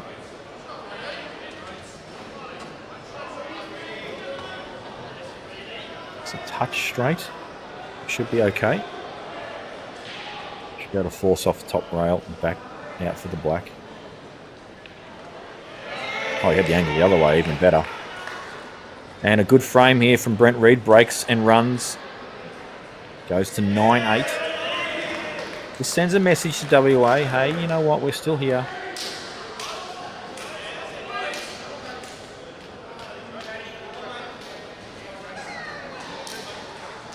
And I think from what I've seen so far, no disrespect to anyone, of course, but I feel that Brodie is probably the stronger player here in the matchup on the right side table, and should. I think it's Matt, not Peter O'Keefe, playing. Should he go on and win this frame, that would be massive for New South Wales. Brodie probably one of the stronger players in the WA team.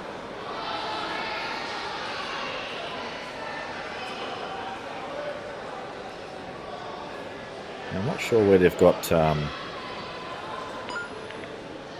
Ben Judge hiding in this lineup either. And not to mention Simon Gray, who's played very well, but Simo tends to put himself last in the order. I feel that he needs to not do that for this Nationals.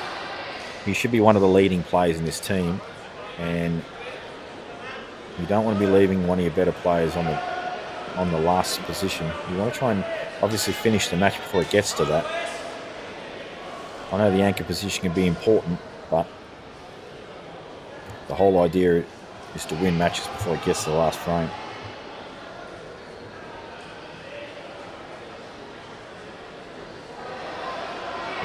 Just getting some score updates from the chat. Thank you very much, guys. Tassie 10-6 up on Victoria. So I did mention Tassie earlier. I mean, obviously they've got their stalwart players in Cale Barrett, Alex Pace, two very good cueists.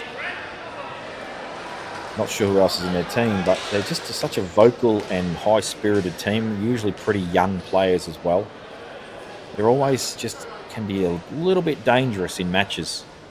They might be the side that claims that 4th spot on the ladder.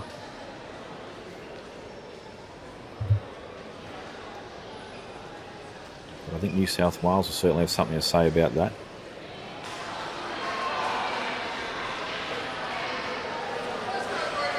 A couple of people have said SA, but I don't feel it this year, unfortunately, for SA. I think they're probably just a little bit too green and inexperienced. But they've got some good talent in that team. That young Kobe East. First time I saw him last night, I was very impressed with him. Only 15 years of age, looks about 25. Very, very impressive young talent for South Australia coming through.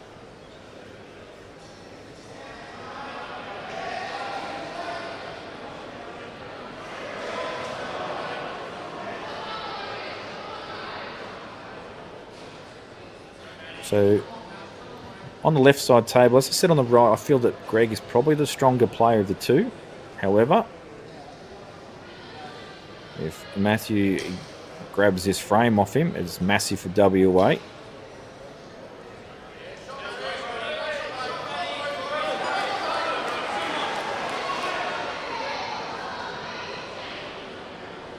Yeah, I think New South Wales is probably a big chance to finish in the fourth, especially if they have Rusty playing as well in the team.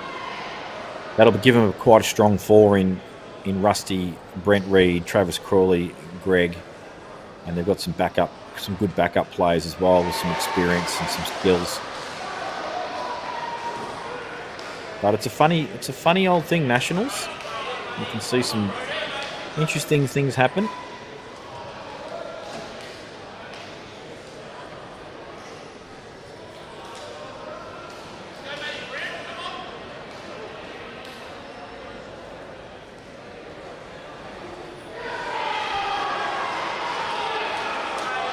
Brody's tried to play a safety there, but he's actually let Matt in on the balls here.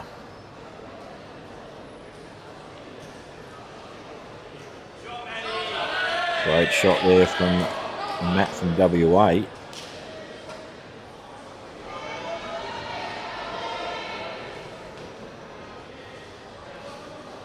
He looks pretty calm and composed out there. Don't forget, he played a good clearance off Travis Crawley's mistake the last frame.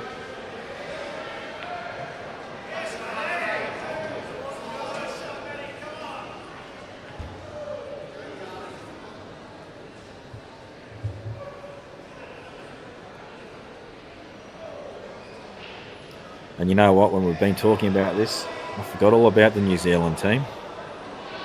Because obviously it's the first time they've played, so it didn't even enter my mind. And Jaden D'Amica, if you're listening, you're lucky that all betting was suspended.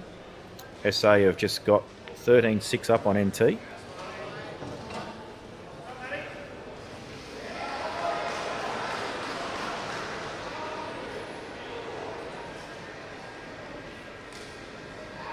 That's a big win, actually.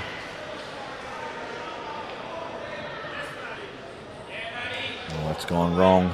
That's gone wrong, and I don't really think he's got anything easy here. I don't think the two-ball plant to the centre is there. I think the black is in the way. The two-ball plant top left is not easy. Not to mention, you'd be trusting us with a lot of luck as well. You'd have to deep screw off the cue ball because you want it to come off the side rail and stay down this end of the table. It would then be careering into black and red.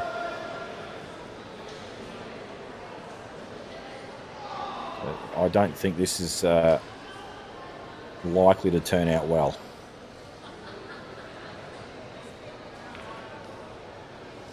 He's giving it a good go. He somehow has picked the gap between the red and the yellow as well. I don't know how he's managed that, but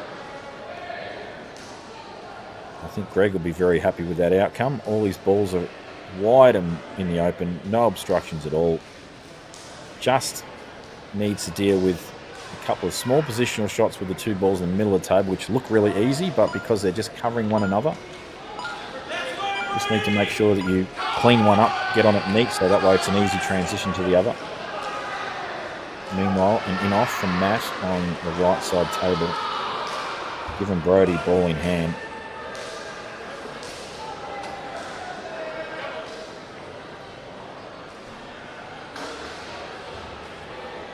We'll be looking to get into this black and yellow instantly.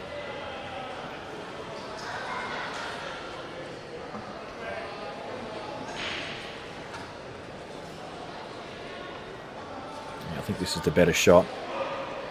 I'm going to aim for the left-hand side of the black with this cannon here. I don't think you want to be screwing into it either. I think you want to play off cushion and into it. If you catch the left-hand side of that black, this will split very nicely. Screwing into it, we'll just rely on a little. I'll tell you what, we couldn't have executed it better. Quicker shot. But the reason I like the cushion first is there's no execution shot required. It's just a natural line that you need to judge. But more than one way to skin a cat, as Brady's just shown us. He's landed perfectly here. Greg has... I've just missed what he's done. Well, I flicked my eyes to the other table, but his final red definitely could have been easier than this, given the where his reds were situated. So, some good piece of cueing required. And a bit of pressure when you look at the scoreboard.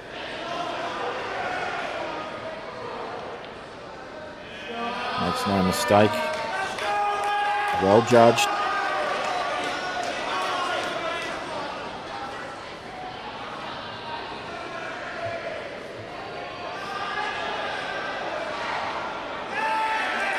Black in, 9-all, and there'll just be a few warning signs now, although they have used up two of their better players, New South Wales, in the early stages of the round, which you would expect to see.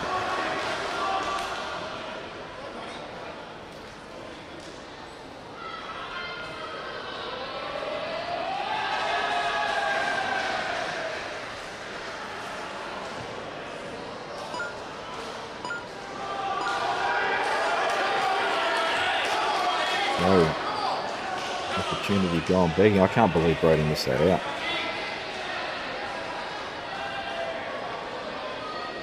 He gets another shot at it.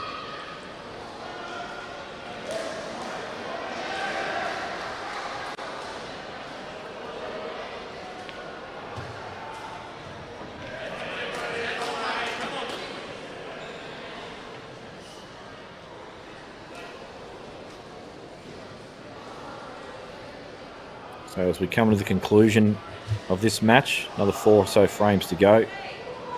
Sorry, 6 frames, I think, including these ones.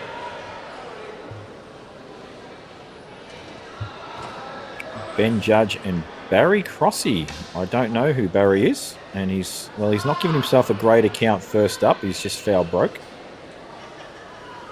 But he might have just been warming up and leading Ben into a false sense of security and says, "You break, Judgy, and dump the white, please, and leave them all on." And Brody, it's a bad miss. To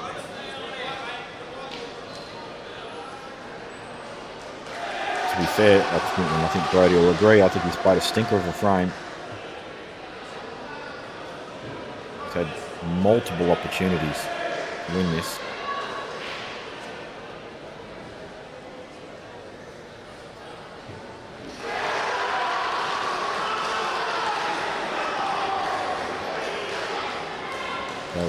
Is Matt going to just drop this over the pocket, or is he going to full commit? You would think just drop it over the pocket. It's a pretty tough shot, full commit to. He has full committed and he's paid the price. And you know what?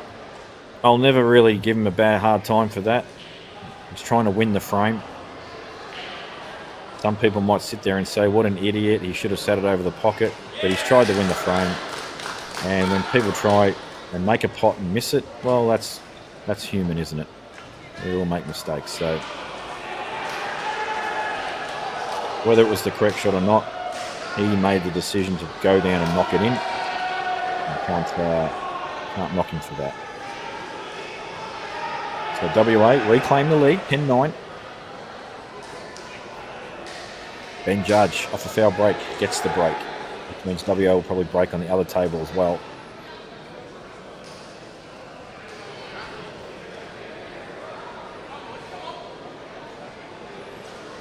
Could have one of the worst breaks in the room, Judgy, actually.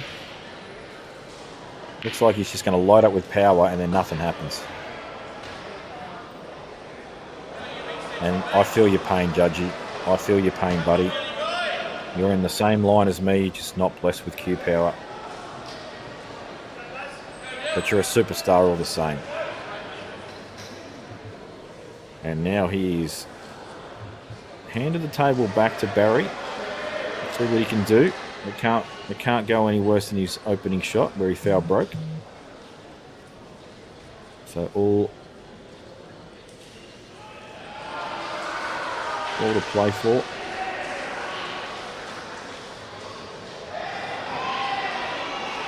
Good opening, confident cueing shot. Good position, very unlucky with where that's turned out. However, these yellows, to me,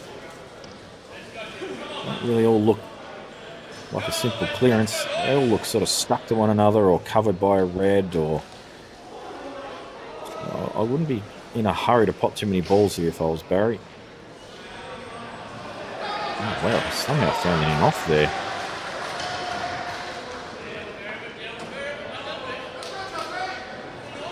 Anyway, Dylan playing Travis Crawley.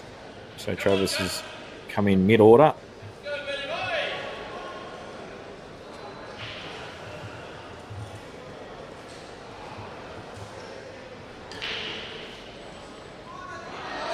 Once again, problem ball to deal with on the yellow's left side of the table. I think that is his best result, is that not going in.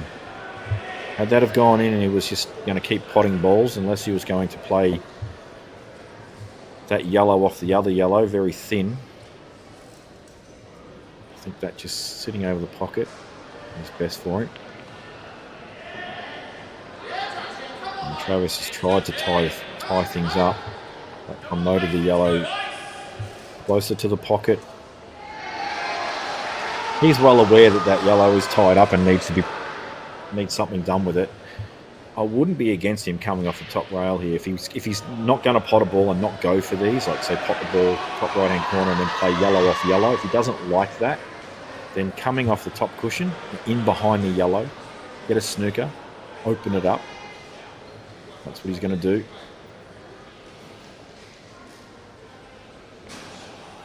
Yeah, it's a great shot. I don't think he's quite opened it up. But to be fair, I think he's played it probably as well as he could have.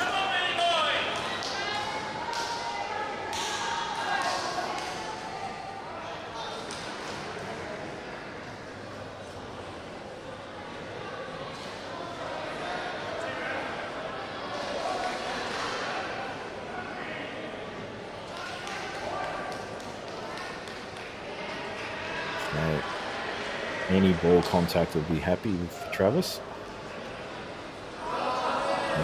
He's found the line. And that's actually quite big.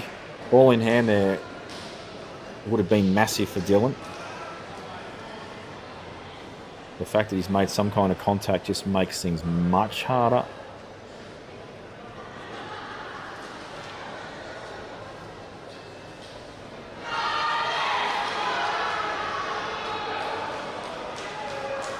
The judge on the Reds too on that right table needs to stop potting balls as well. I'd be very tempted to just play this ball down the rail with a touch of running side, not pot it, and just nestle that wide in on the black. I know there is the temptation to go into these, but the chance of it splitting well is low. Intended the white ball to stop short of that line so he could play ball in bottom left corner and go into the pack. But once again, it's one of these, I feel, over-aggressive shots where he could have really put some pressure on his opponent by just sitting that ball in the pocket and snookering. Oh, that yellow was on. That's massive. Unfortunately for Dylan, flip was not. And now he's actually, this is a really horrible transition, couple of transition shots. Well, Judge's ignored everything I've said and he's just full-blooded had a go at this. And as you see, probably more often than not, when you do trust to luck, often doesn't turn out when there's lots of traffic in the way. But fortune favours the brave, they say. Oh, he's missed that by a long way trying to manipulate the white. And Travis back to the table with something. Doesn't have a clear opener. But he has the 2-ball plan at the top if he likes it. He's got... you know what, if he didn't like anything, he could play potentially to try and cover the black with the red, but I think that's pretty dangerous.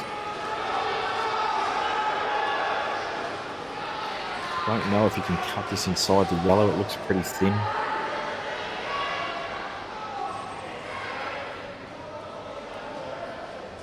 Could play a turnover shot. The turnover has merit, although it's not. Actually, it's not that difficult to turn over. He's just wondering what he'd leave his opponent, but I think the turnover is definitely the shot here. Found it. Hasn't got a snooker, but very, very tough shot. Unfortunately for Travis, those two reds have stuck together in a way where neither of them will pot.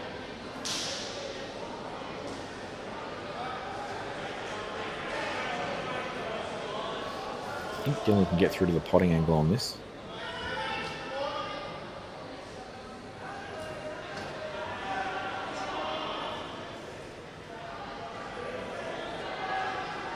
Could. Well, he's overcut it, so not 100% sure, but it looked like he could.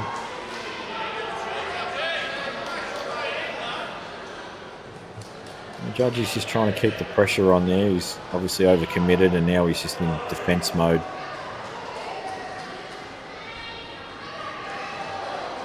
Travis is going to deal with these two awkward balls and open them up. Very nice shot. Has left a fairly easy one-rail escape.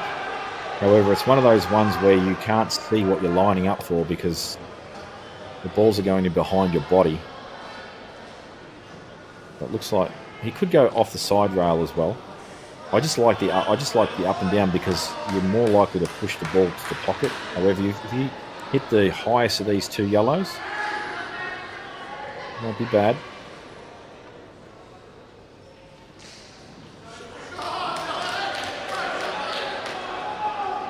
Well, it's something, but I don't think it's what he would have been looking for. I don't think those yellows go. Travis got a little bit more freedom for one more shot to bring another ball into play. Try and create a bit more chaos. Going to try and find the line in behind these two reds again. Looks pretty good. A very well executed shot. Having said that, I think it's run out of legs and he can actually get through to this yellow.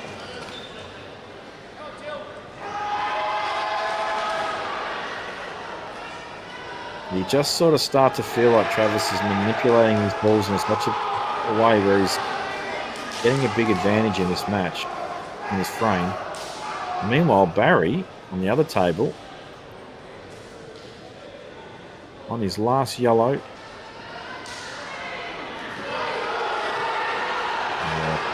Dylan is burning off. Good shot from Barry. Straight down on it.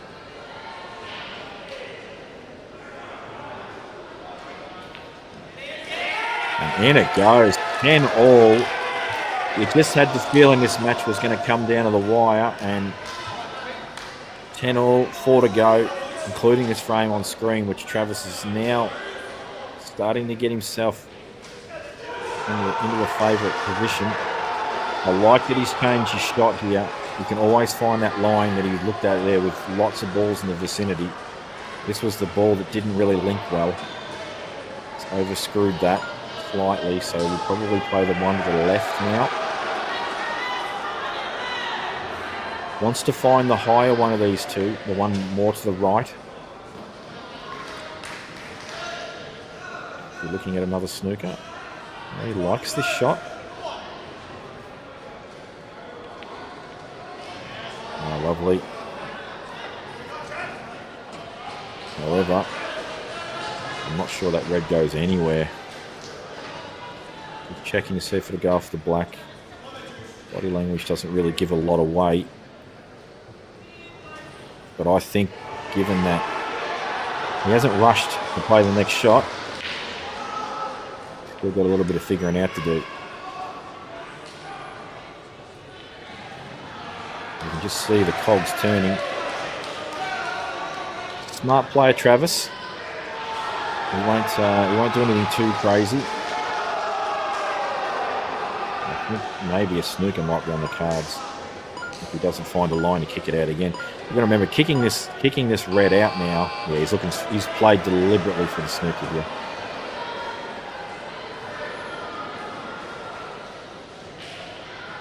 And he knows, though, well, I can't just drop him behind it. I'm making the red even worse. But he doesn't really have a choice.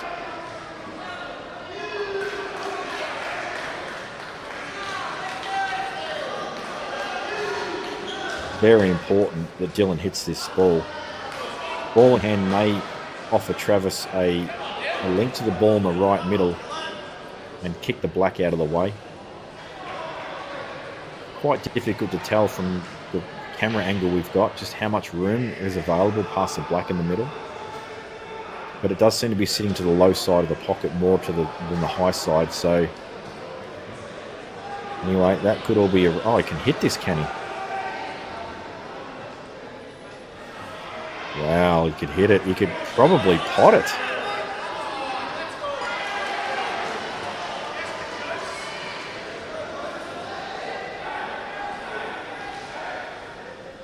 Just feel Dylan maybe have let one go there. I mean, he has overcut it, so maybe he couldn't get through to the exact line, but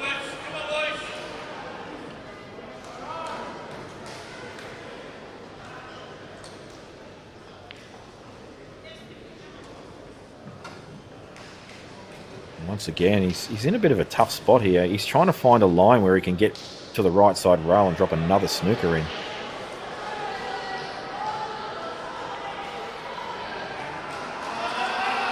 Oh, that's a pretty clever shot.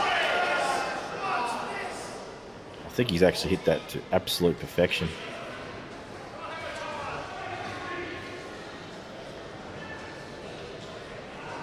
Had that red gone a little higher, left side yellow would have been on. So once again, very important shot coming up here. Needs to make contact. This looks a touch wide, but I've been wrong many times on these judgment shots. Yeah, it did look wide to me. And that's the result. Gone wide. Just felt he should have just walked to the other end of the table there and just taken some more time with that and just give himself a better visual.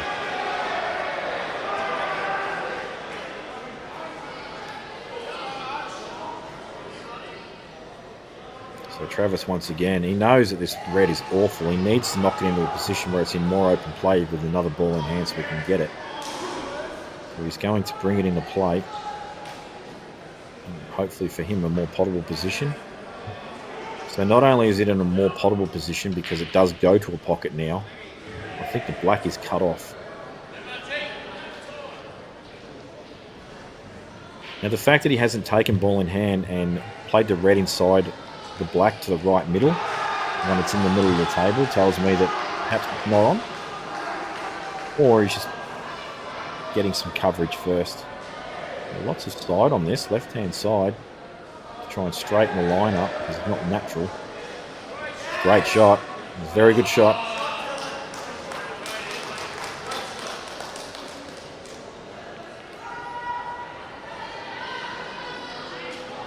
And this Marchie's just played a very good yellow to the top corner as well. Been pretty solid this match, Marchie. I can't remember whether he made a blue the first frame or not to give it away, or whether he ended up winning that frame. It's just slipped my mind, but I know he played a pretty solid out last frame.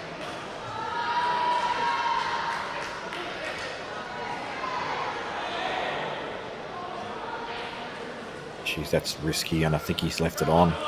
That's a poor shot. He's tried to just completely smother the black, and he's accidentally knocked the red, left the black on, and this should be very straightforward now for Dylan. Excellent shot there as well from Mickey.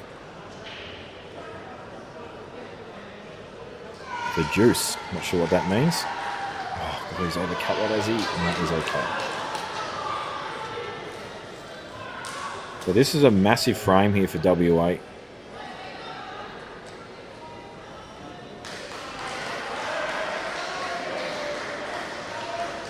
Yeah, my mistake, folks. So I thought he was on the yellows. Good shot there from Dylan, and Barring a lightning strike to the forehead, he will get this. And he's pumped about that. 11-10 now to WA. That's a huge frame. And don't forget Simon Gray still to come. Most likely puts himself last. I don't know why he does it. And I think he needs to elevate himself, like I said earlier. And Mickey on this last yellow. This black doesn't really look simple. He's getting someone to watch this, but I think it'll be okay. I think we'll know straight away whether it's a foul.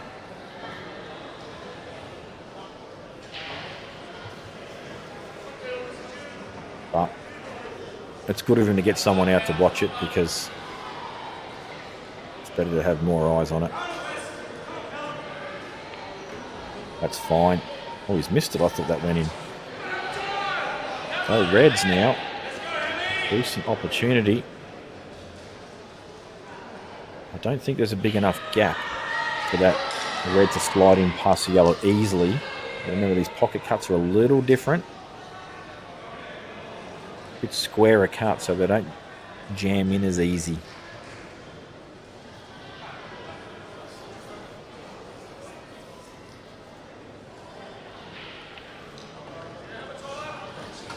It's a good opener. And you just got to remember, he's got that red looming over the middle right, which if you can just get behind it and just drop down onto this awkward red, all the rest of them are pretty straightforward.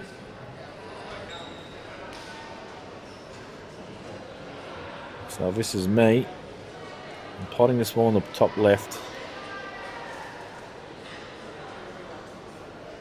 potting the one in the bottom right, top right, and just give myself a line where I'm just off straight, where I can just sneak down the table. Trying to find other words other than float. That looks perfect.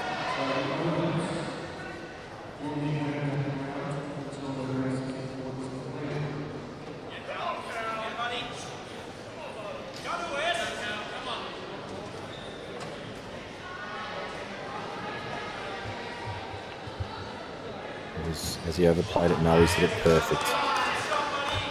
Lovely shot. Now it's all about him keeping his nerve.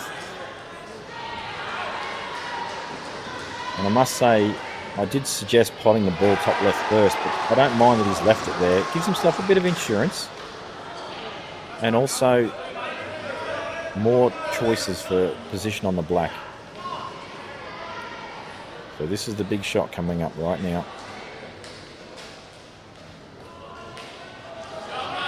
Could have been better, but he's got a big pocket, but obviously doesn't want to catch that red, because if he does, he'll push it to the cushion. So one good clean pot.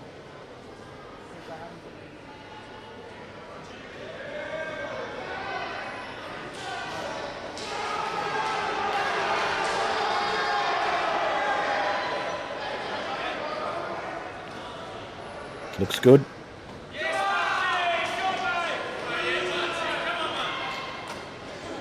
Now the unfortunate part for him, though, is had he have gone the way I suggested, this would be his last red. Now the ball over the pocket is going to be his last red, and he's either got to swing around off two rails or just drop it in and play for the ball in the middle. It can be quite deceiving sometimes if they're easy or hard, the balls in the middle, when you're looking at this camera angle, but to me it looks like if he can just land on the balk line with this last red, you have a decent shot on the middle. And he's got him without a bit of adrenaline. So now, needs to cue this well. Any deceleration, white ball won't come back far enough. Any over-adrenaline will probably come back too far. So needs to just relax, time it well. Easy to say sitting here, I know. But these are the fundamentals that probably need to go through your mind. He's picked the only pocket where the ball doesn't go. Does have it to the right middle though. Pressure shot coming up. Looking for a guaranteed draw.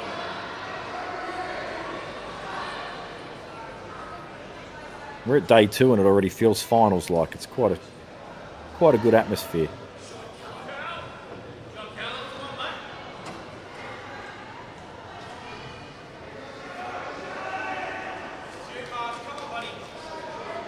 So this shot, what's he waiting for here? I think he's waiting for a bit of clearance from the other table, so there's nothing in his line. So here we go. I don't know why he's screwing off this. This to me looks dangerous to screw off. Oh, yeah. It just looked crazy screwing off that. I don't think it was thin enough to go direct in off the bottom left. So Mickey's been granted a absolute gift here. And this is about to go 11-all, folks.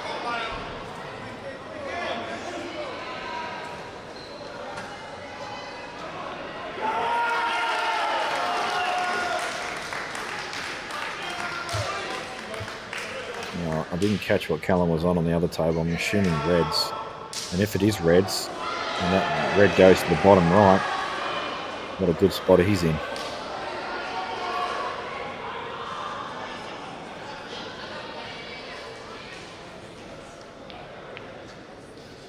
In it goes. Beersy would have loved that white to travel another 2 to 3 inches, just so he just has this natural stun line where now he's kind of just a little bit straight. Needs to be forced to touch if you want to bring the white over, or you can just drop it in. Just take your medicine.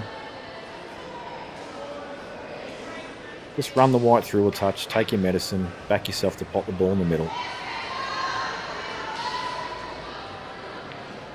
That's what he's done.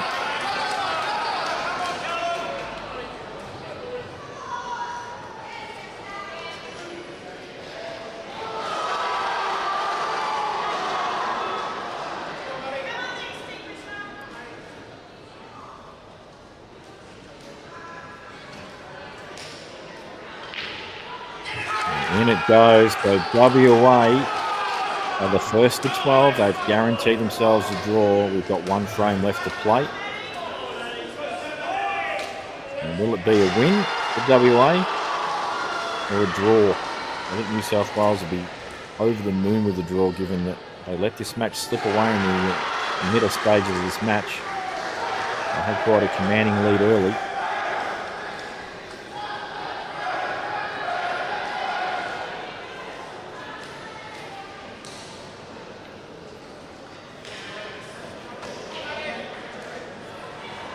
I don't think that yellow's on. Yellow to the right of the 2 reds near the black. It's very awkward as well. Obviously we'll pass the top right and centre, but just let a need to get behind it. But as it stands, I don't think he's got a shot on here, so he's going to hand the table over to Simon.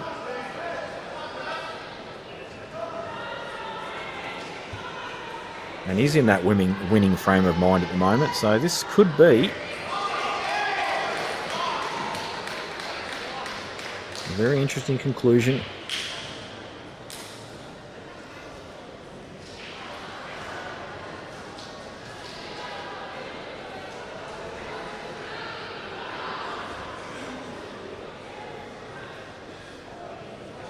That's a very good shot. Didn't have a lot on offer there. Just kept Simon under the pump. Can he get through the potting angle? Just take it bottom left.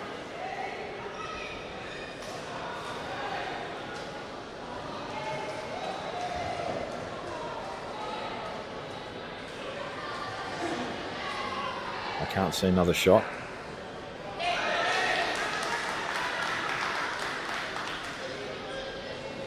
Looking at here, he's not playing the shot offset. Well, he's played it. I don't think if he's meant that, that is insane. Surely has not played to flick one ball, catch the other one and pot it up there.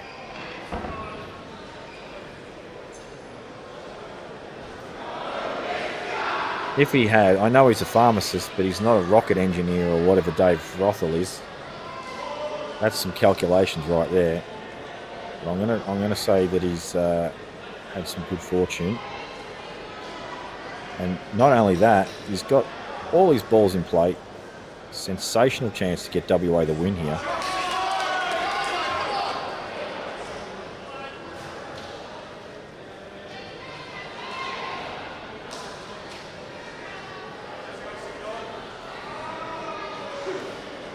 And you'll notice Simo as well, always just walking around, just checking the lines. Very intelligent player.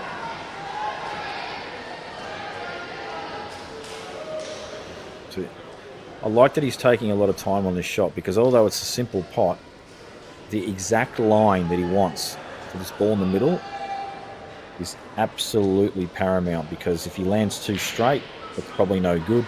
If he lands off angle coming low, it's no good. If he gets too much angle, it could potentially go wrong. So it's a very important shot, this, even though it's just a drop in. Very important.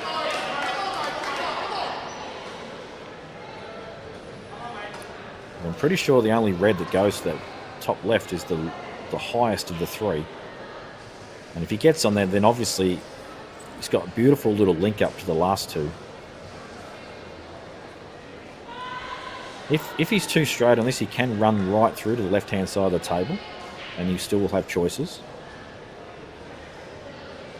It looks to me like he's got a decent line here to go up the table. Anywhere just shy of the bulk line would be very nice. No, he was a bit straight. Ooh, doesn't want to push that. That's not ideal. And now the complexity has doubled. May need to play the ball that's the lowest of the three now, top bottom right, and stun with the one in the bulk line area to cannon the last ball out, or play for a double, whichever he prefers.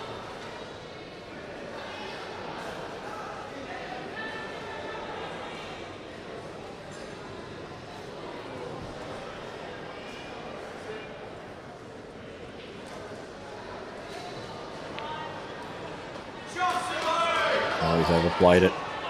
I don't think this will go off the yellow either.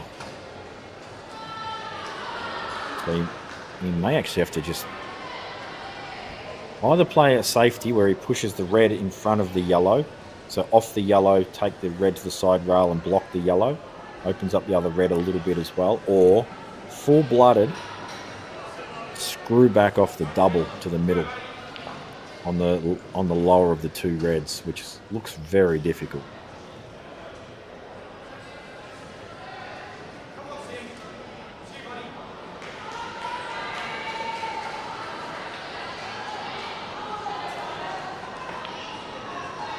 He's gone the double. Oh my God. What is happening out here? This is the Simo special. I love how he puts his hand up for that one, but not the initial shot that he played in this frame. The Simo special. Can he complete the Simo special and complete the daily double?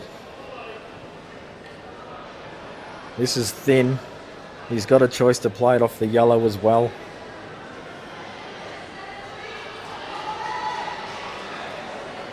I don't think the cut to the bottom right is on. It looks to me like he'll miss the double kiss and catch the left side of the yellow and go very close to win off. But it looks like he's playing that, so I may misread it. Nah, I was right. Just, I think, pressure there. Adrenaline and pressure. He's just forced him to make a poor judgment in the end. And now Matt's got to be feeling pretty good about this. The red's not in a great position. All his balls are on. He's just got to hold his nerve. Get rid of the trickiest ball first on the table, which is probably this one.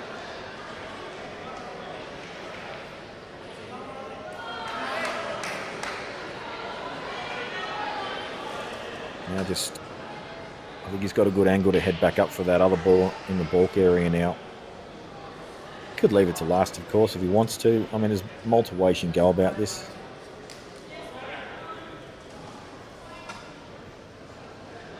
The only thing he doesn't want to do here is land straight on this yellow on the cushion. If he lands straight, no, he's okay. And wants to find the center of the table here. Doesn't want to land left side. That's good. And we're looking all set for 12 all here. Simon had his chances, but he just lost control. And as I say that, look at the over-adrenaline play on this shot. Wow. Can play the double as a bit of a shot to nothing where you won't really leave the red on. So top left.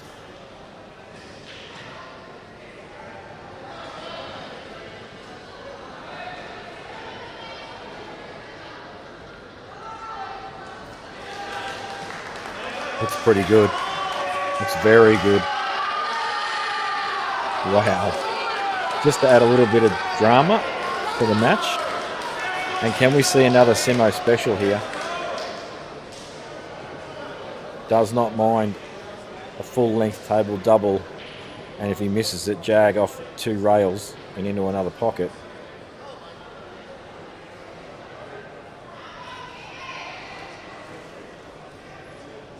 And as far as doubles go, full length table ones, it's not a bad line, to be fair. It's not dead straight, but it's at least he can have a good go at this. Oh, he's missed it by a mile. But has he quadded it? Has he quadded it, folks? Look at this. This is a Simo special coming up.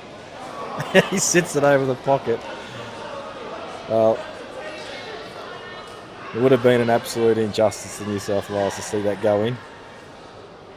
But as it stands, 12 all. I feel that's a fitting result. I hope you enjoyed the match, folks. Stay tuned. There's more matches to come. We'll see you on the next stream.